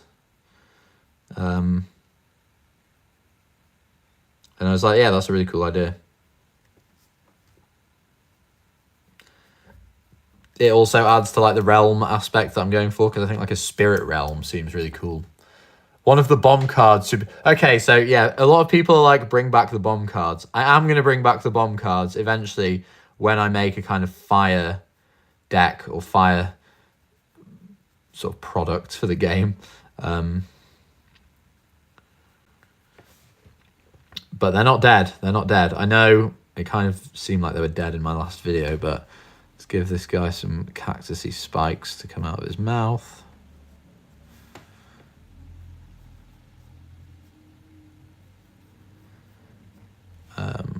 Also some cactus type spikes at the top.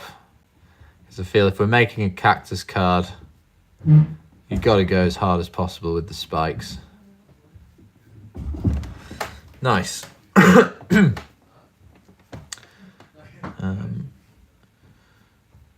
then I'll make it symmetrical. No, I feel like maybe I should just have one leg in front of the other. Add a bit of depth.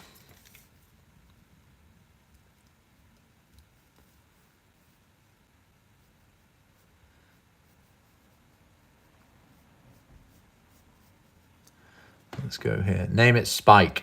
I think Spike, it's a cool word, Spike, but I think the name needs to be something a bit more kind of out there and exciting, and like some kind of play on words with cactus, like something like a praying man. It looks quite praying mantis-y, this card. I don't know, like praying cactus. No, that's bad. Definitely not going to be its name.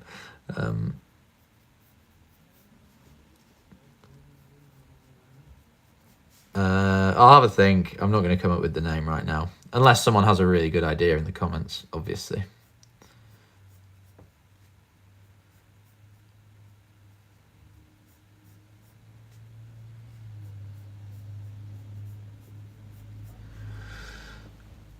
Maybe it's Spiky McSpike. That's a fantastic idea. Why didn't I think of that?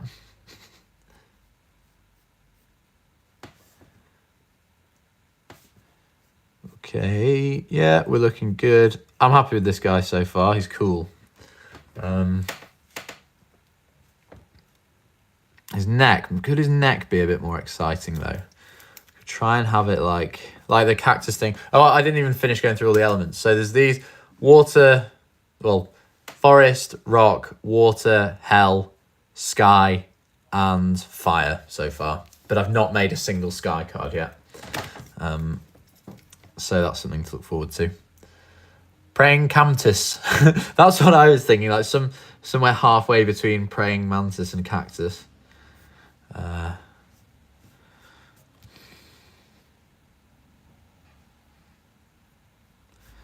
then, yeah, I think we'll have another sort of cactus-y panel like that coming off his head. And then, no, that doesn't look very good.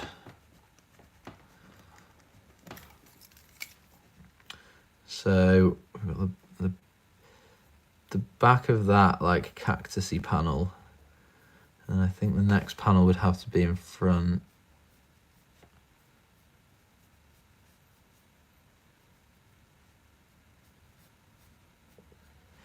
No, that doesn't look very good.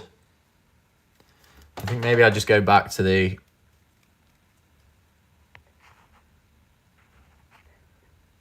Thorn Slicer. Yeah, that's quite a cool one. A nice suggestion.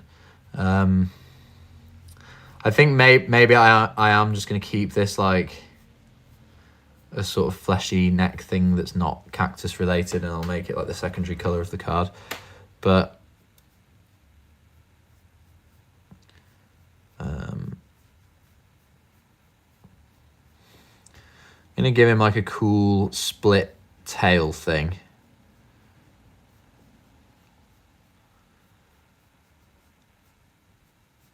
In a desperate attempt to not make it look like Gigalith again.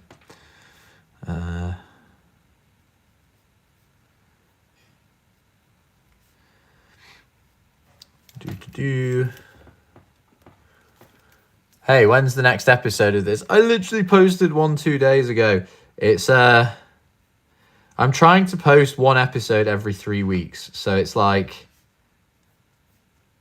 I'm trying to do it on Thursdays. However, the sponsor guy takes a while to respond to my things. I make the videos, basically post them, and then my sponsor into the AM like approves the video. But I'll normally like make the videos, finish them on a Monday, and then it quite often takes him till like Thursday to reply. They look silly.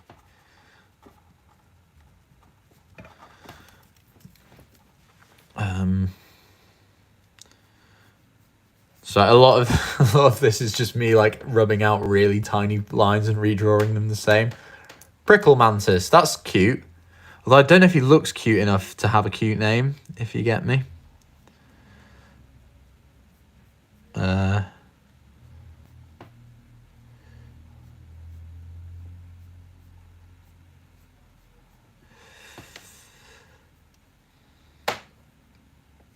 Give him 6 legs.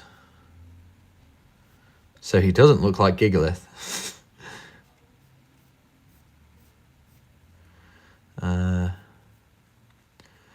Right.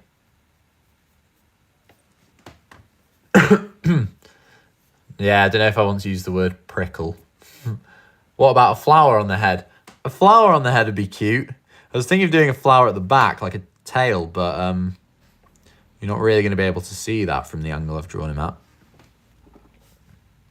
Like a flower like here would be cool.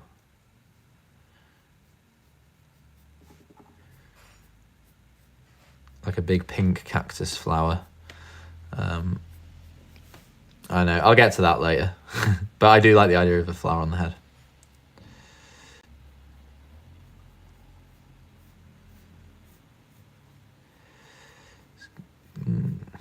Give him his big cactusy.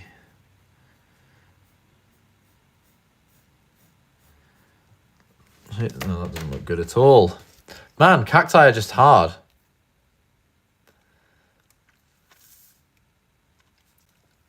Praying cactoid. I quite like that. What are his stats? I don't know. Does anyone have any good abilities for him? I'm feeling like a mid-level, like a level 4 or 5, kind of same realms as Dice Phantom and Zonk the Ancient type power level. I feel like he looks like he'd match up to them in a fight.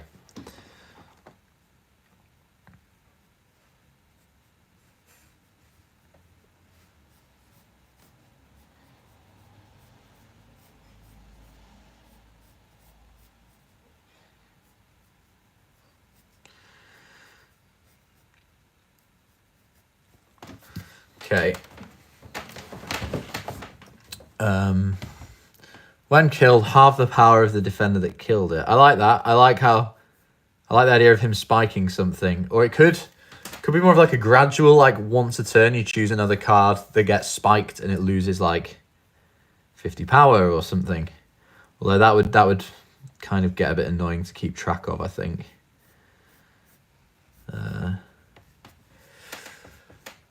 Let's see. Okay. What deck is he? So he's going to be for the desert, the rock deck, which does a cactus constitute towards the rock deck because it's deserty, or is it the nature deck because it's a plant? I think probably the rock deck. That's how I went into this episode thinking. So we'll probably just keep it like that.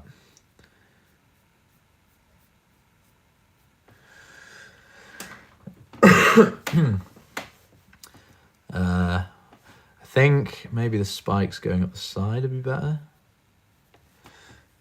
It doesn't actually look very cactusy anymore.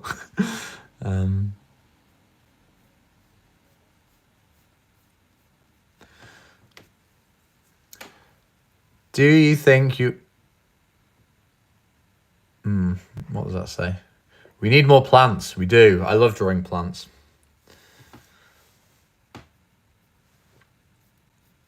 We'll have give him one leg coming off the ground for a bit of something extra. So this leg is going to be up in the air. And again, I'm breaking my like border rules with the cards.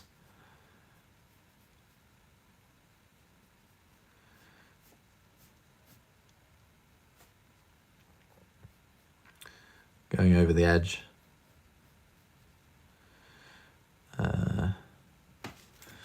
What's going on there?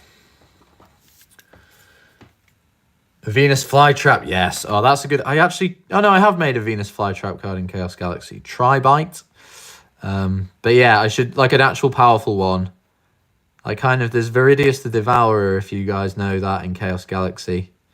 Just a giant man-eating plant. It was one of the strongest cards in set 1, actually, when the game got released initially.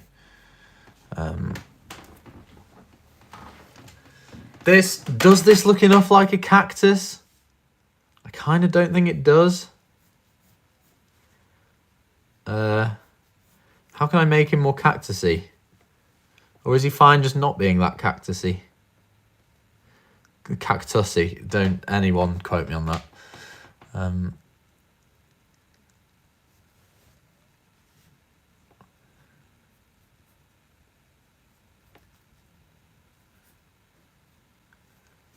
Put a little pink flower on him. I am going to do a pink flower on him. Not sure where. I was thinking like at the back of the tail there.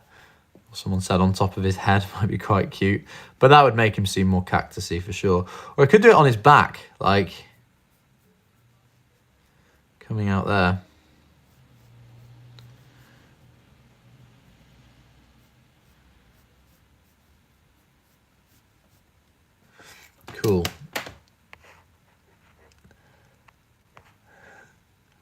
He's fine not being... I'm not going to call it cactusy. Will you do speed art? I throw speed arts into most of the episodes these days. I just like putting them in. I just kind of film every drawing I do and then yap over them. His body needs neatening up slightly. That's a bit of a mess at the back. Oh, just erased like a good bit of drawing there as well. So that goes over the top. Right, I want to put a cactus flower on him. Do I do that on top of the head? Yeah. I think let's do it. These spikes aren't really doing it for me. Let's go.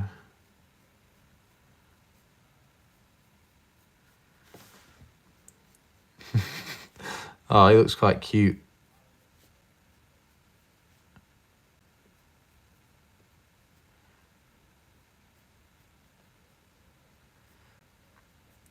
There, cactus flower on his head. Don't know if I like that, you know. Will you do booster packs for this one? I think so. After I've done these 2 starter decks, which I've kind of committed to. I don't really know why. That's just the direction the game's gone in, to launch 2 starter decks. But after them, I definitely do a booster pack. Okay, I think I prefer the tail on the back. I'm not really vibing with the flower. Not the... What am I talking about? I preferred the spikes on his head, so we're going to bring them back.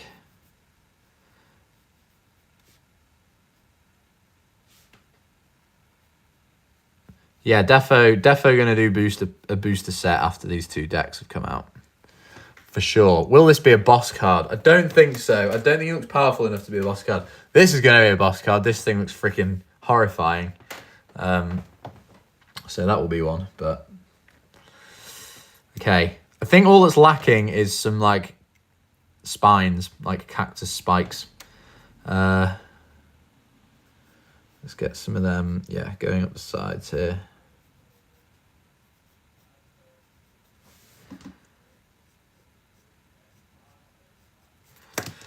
Right, okay, I'm going to just... Well, someone said something cool. Praying mantis in Portuguese is louvado a Deus, which means who prays to God. That's quite cool. Cacdeus, Cateus,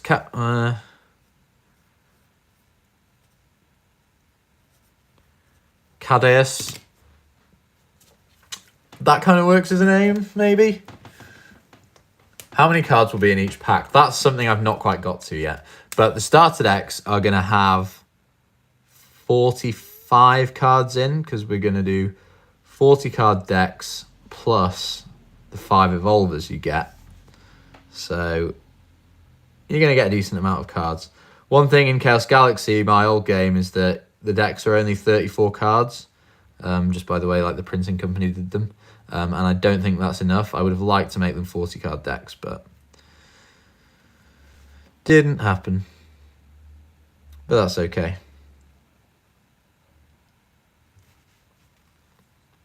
I'm not going to draw this line down the middle. Oh man, I've screwed up the feet. That just doesn't look good.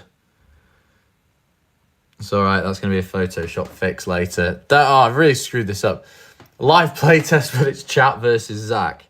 Now that would be funny. I'd definitely lose. I always lose at my own games.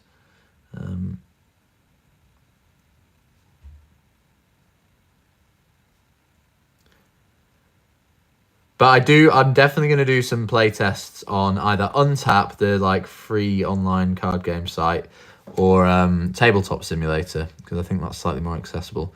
But when the decks are at a more ready stage, and like I just want to refine them and like get you guys to test out cards to make sure nothing's broken, like that's going to be a really fun part of making this game. Very excited for when that happens. 10 cards per pack, 1 evolver per pack. I'm not sure I'm going to do like the 1 evolver per pack like I do with planets. I think it might just be like you get evolvers in starter decks. Well, actually, that is probably like a problem I need to solve at some point. Like, how do you get evolver cards? Like, it is going to be annoying if a pack is just full of Evolver cards that you don't really want. But that's a problem I can fix later. I was going to say that's for 2025 Zach to worry about, but I'm already 2025 Zach.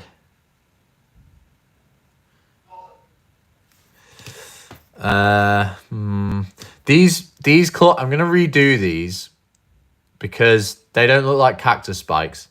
The spikes on this foot look like cactus spikes, which is good. And I think, if anything, this card doesn't look cactusy enough. Oh, I'm saying it again. All right, I'm just going to stop drawing attention to it.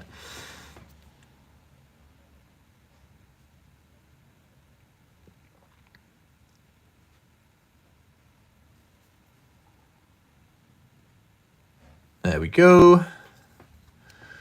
Special Evolver packs with only Evolvers. That could be fun. Kind of be a bit weird. I feel like they wouldn't sell very well. But I think at the moment I'm thinking you buy a starter deck that has your Evolvers in, and then the booster packs have some Evolvers that like resonate with that set. So like you've got your 5 Doomfin Evolvers, and then when you buy booster packs, there'll be like alternate versions. There'll be like an alternate stage 1 Evolver for the Doomfins that you can replace the Crampole in your structure deck or starter deck with. I think that would kind of keep everyone happy. Like, packs wouldn't be filled with Evolvers, you wouldn't have incomplete sets, but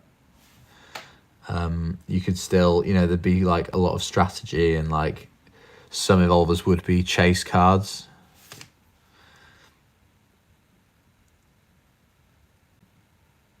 I will read the chat again in a sec. I'm just drawing the head, which is a very crucial part. Excuse me, Chaos Galaxy. Do you have a different hierarchy in your Chaos Galaxy? What does that mean? Does it mean are all the planets like the same power level? I try and keep. It's been a real ongoing battle since the start. That's been really fun to tackle, balancing all the planets. And I think there has been a time in the game where like each planet has been the best planet, which is really cool. So like at the state the game is in now, Syndion, the Heaven planet, and Shios, the Fire planet, are like the 2 strongest. But before that it was Pelysium. For the longest time it was Sindel, the Hell planet. That was like around set 3 time. That was like the strongest planet. Barrow in set 1 and 2 is the strongest planet. Like, it's cool. The rotation of the planets has been like really awesome. And I love that it's like been a proper thing.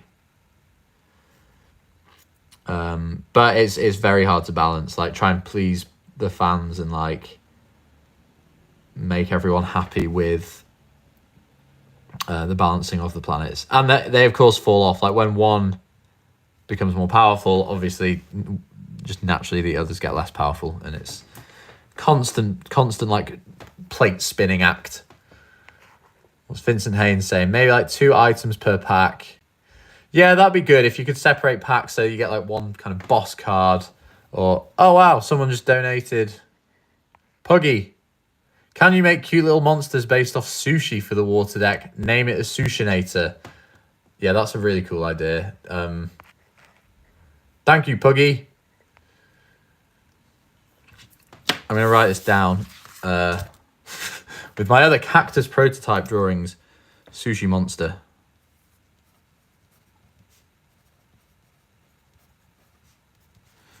Big exclamation mark there. Nice. What am I doing? Okay.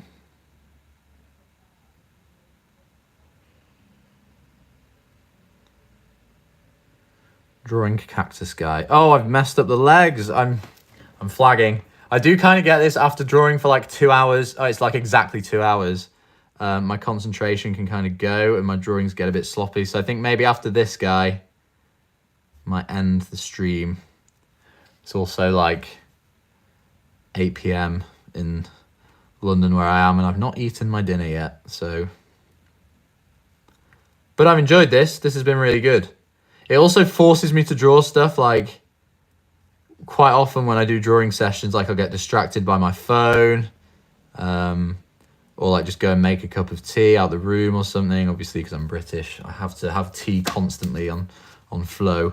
But it's good. I've really enjoyed speaking to you guys, and it's really like, yeah, forced me to just focus on the game for 2 hours, even though I've only drawn 2 cards because I'm getting distracted by the chat all the time.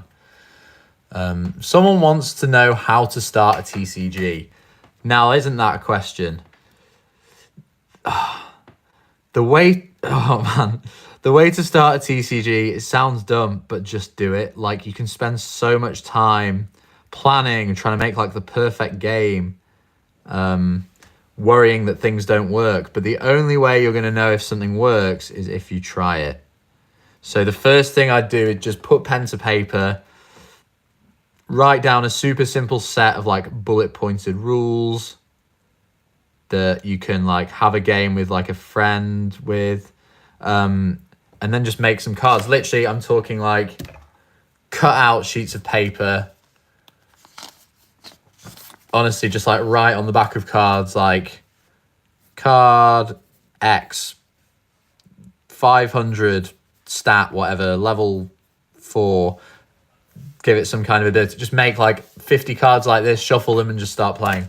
I mean, people wanting to know how to make a TCG from scratch, I'm currently making a series that you can watch from episode 1. Obviously, most of you watching now will have seen that series, but yeah, that's just my process. I don't think there is a wrong or right way to go about it, but just if you're scared to do it, obviously the anxiety of starting a project like that is pretty scary, but the only way to start it is to just do it. Just put pen to paper, start making a game, and things will just come into motion.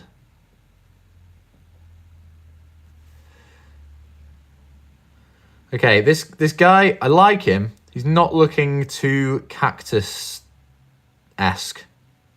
This was initially meant to be a cactus card.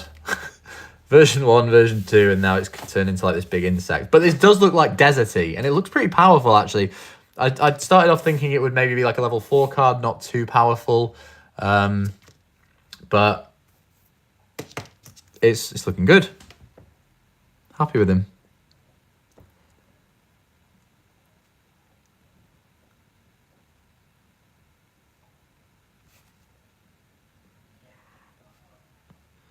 So yeah, biggest tip for making a TCG. Sounds daft, but just do it. That's my biggest tip. Just make some easy little mock-up cards and just play against yourself. Stage X evolvers could be different realms. Yes, I think I do. Something I need to work on a bit is I think there needs to be more of a benefit to having evolvers match the realms of the defenders in your deck. I don't know if that would be like, I have some secondary like power stat, maybe like Dice Phantom says 100, and then there's a little 50 next to it, so that if your evolver's realm doesn't match his realm, the 50 is what the power like your opponent has to attack. But then that just kind of makes things complicated for no reason. I don't know. It's something I need to play around with a bit. Oh, there's so many like little things I need to play around with. Okay, this guy's looking good.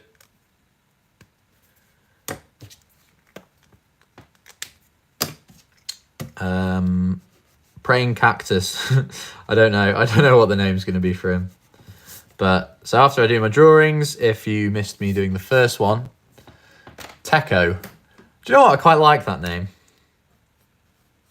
It doesn't really have anything to do with cacti or praying mantises, but I don't think it needs to. I don't think names always need to be like fully spelled out. Just like, I mean, a lot of the most popular get cards in Chaos Galaxy, like De, Manflaki, Pelfam, like the words just mean nothing. But people seem to like them. And it's just creative. It's a bit different. Like, you know, everything off Pokemon like Rattata or Pidgey, and like, you know, it's kind of like I get the card explains what it is, but it's kind of boring. You want something more exciting and otherworldly, I think, in my TCG.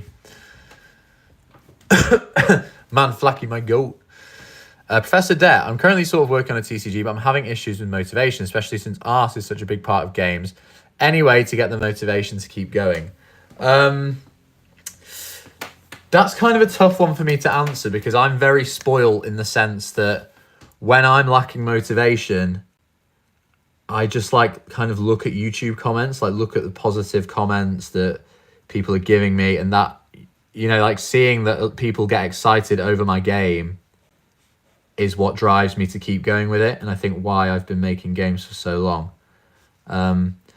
But again, that can also translate to, if you're struggling with your game, maybe show it to a new friend or family member.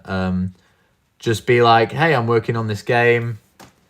What do you think? And you'll get some fresh perspectives on it. You know, if they're a friend or family member, they're going to be supportive of you and be like, oh my God, this is great. My friend's doing this creative project. I want to get involved. I want to help him out with it. And I think that would be a really good motivator for you if you're lacking a bit of inspo. But another thing is, don't force it. Like, if you aren't feeling motivated for the game and you just force yourself to like keep making cards, I think that shows.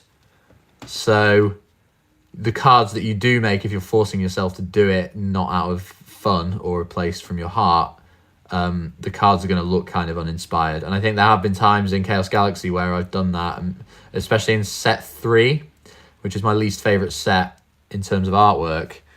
I wasn't in a great place in my life, and I just didn't love making the game. And it really shows through in a lot of the cards. They're just kind of uninspired, quite boring, kind of half effort illustrations, and yeah, a lot of the cards don't look great in my opinion. But this guy looks good. This is something I'm happy with. Techo. I like Techo, even though it's nothing to do with cactuses. But I think he looks cactusy enough. Like, these are obviously cactus things. You call him Gigatus. Oh, the word Giga before anything just sounds so cool. Gigatus. Yeah. Yeah, there are certain things that you can just like put at the start or end of words that just make them seem like epic.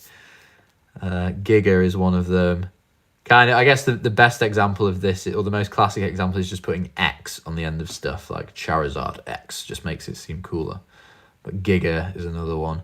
Or like us, like, I don't know if this is called like Tadpoley. I'd call it like Tadpoleus, and it just makes it sound more epic instantly.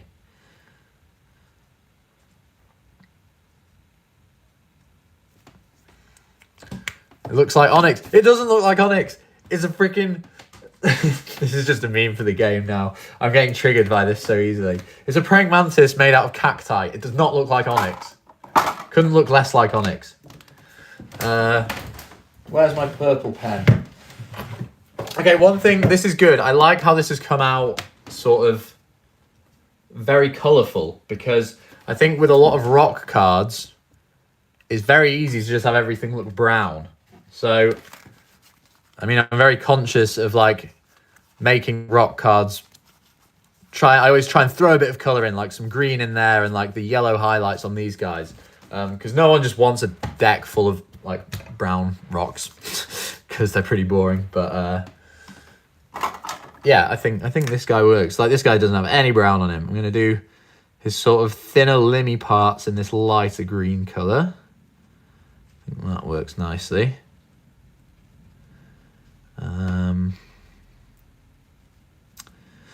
And then I'll colour the spikes in silver, because, like, I mean, they're just cactus spines.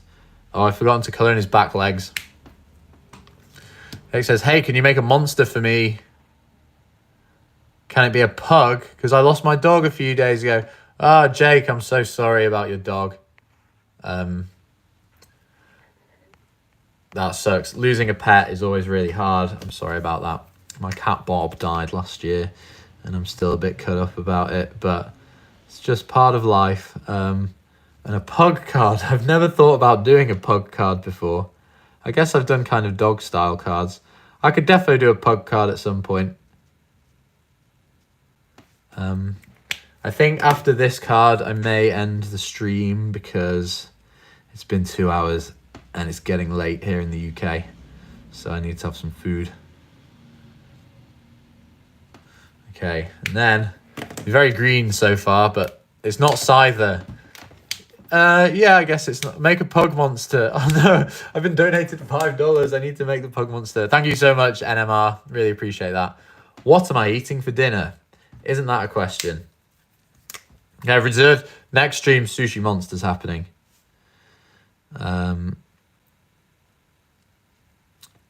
And a pug monster. I definitely do like some kind of desert dog, and I could give it a silly like pug type face. I think that would work well. Yeah, this guy's looking cool. I think I only have like quite a dark purple pen. So I'm gonna brighten this up on Photoshop afterwards. But next stream when?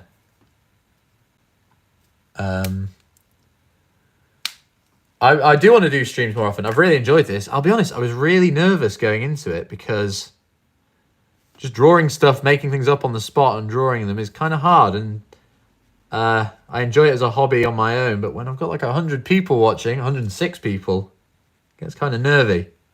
But I'll definitely do more streams. If you guys have enjoyed this, that's definitely something I'll do more. Yeah, because this has been a lot of fun. Now, if only my freaking dark green pen hadn't died on me, I could have done some cool shadowy stuff on here. But I think that's kind of just like the wrong shade of green to do shadowing in. Yeah, unfortunately, I'm just going to have to edit that afterwards.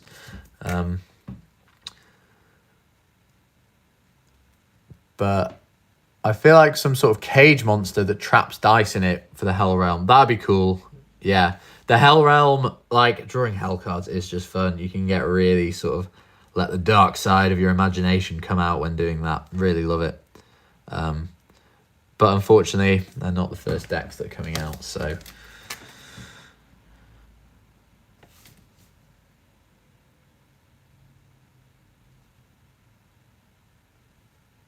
Oh, this guy's looking good. I like him.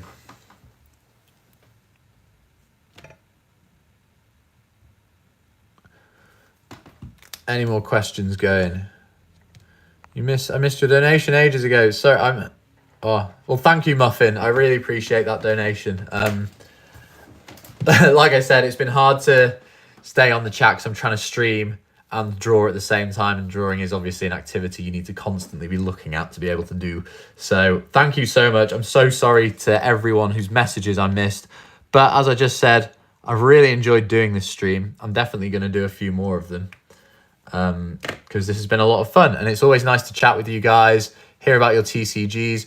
Do I have a plan for the next time I'm going to stream? I currently do not, although my January is looking pretty empty, so potentially next weekend. Could make this a regular thing. Sunday afternoon streams. That sounds good. Maybe next weekend. I'll see. It's also the 10-year anniversary of the channel, which sounds insane. But the next video will be a cool... This is a bit of a hot sneak peek here. I'm going to be doing an overview of every TCG I've ever made. So if you know... the earlier stages of the channel, let me just zoom this out a bit. Live playtests would be cool. So I've got this box where I keep all my old like childhood TCGs in, and I've done lots of individual videos going through like the old games I made individually, but I've never done like a full timeline from start to finish. So this is the first game I ever made here is, oh my gosh, like this little dude's, this is when I was 8 years old. This actually, Firebolt, the one I picked up there, is the first card I ever made for any TCG. So this is little dudes. So bad. But this is the first one I made. Obviously, TCG from scratch that I'm making now is the latest game. But there's literally at least like a dozen games in between here, like old versions of Chaos Galaxy, We've got, hey, there's Cranchon from an old version of Elementals. And all these games, I've never sort of said what order I made them in. So next video, going to take a 1 week break from the TCG from scratch and just go through every card game I've ever made. Should be a blast, and I think it's a good sort of way to celebrate 10 years of the channel and me making trading cards for, I guess, like 20 years. So yeah, thank you so much for watching. Gigatecho. Oh, okay. I'm getting so distracted, sorry. Yeah, thank you so much for watching. I hope you enjoyed this stream. I'd like to do another one. I need to check my diary, but I'd like to do another one next weekend. That would be amazing. What's the fish name? Plorple was suggested, so he might be Plorple. This is Dunatomic Abomination, and this is Techo, Gigatecho, Cadius, or Gigatus. We're undecided. Please call it Gigatecho. Okay, I will take this into account. Thank you, and I will see you guys next. How many markers do I have? Last question. So this is a pack of 36 markers. Let me. The rest of my desk is a complete tip here. I've got a set of 36, and then I've got like 5 additional colors because some, like, there's no sort of turquoise or dark red in the set, so I had to buy some of them extra. But that's it. Thank you for watching so much. Thanks to everyone who joined in, asked a question, is making their own TCG. People who donated, thank you so much for your generosity, and I'll see you guys next time. Bye.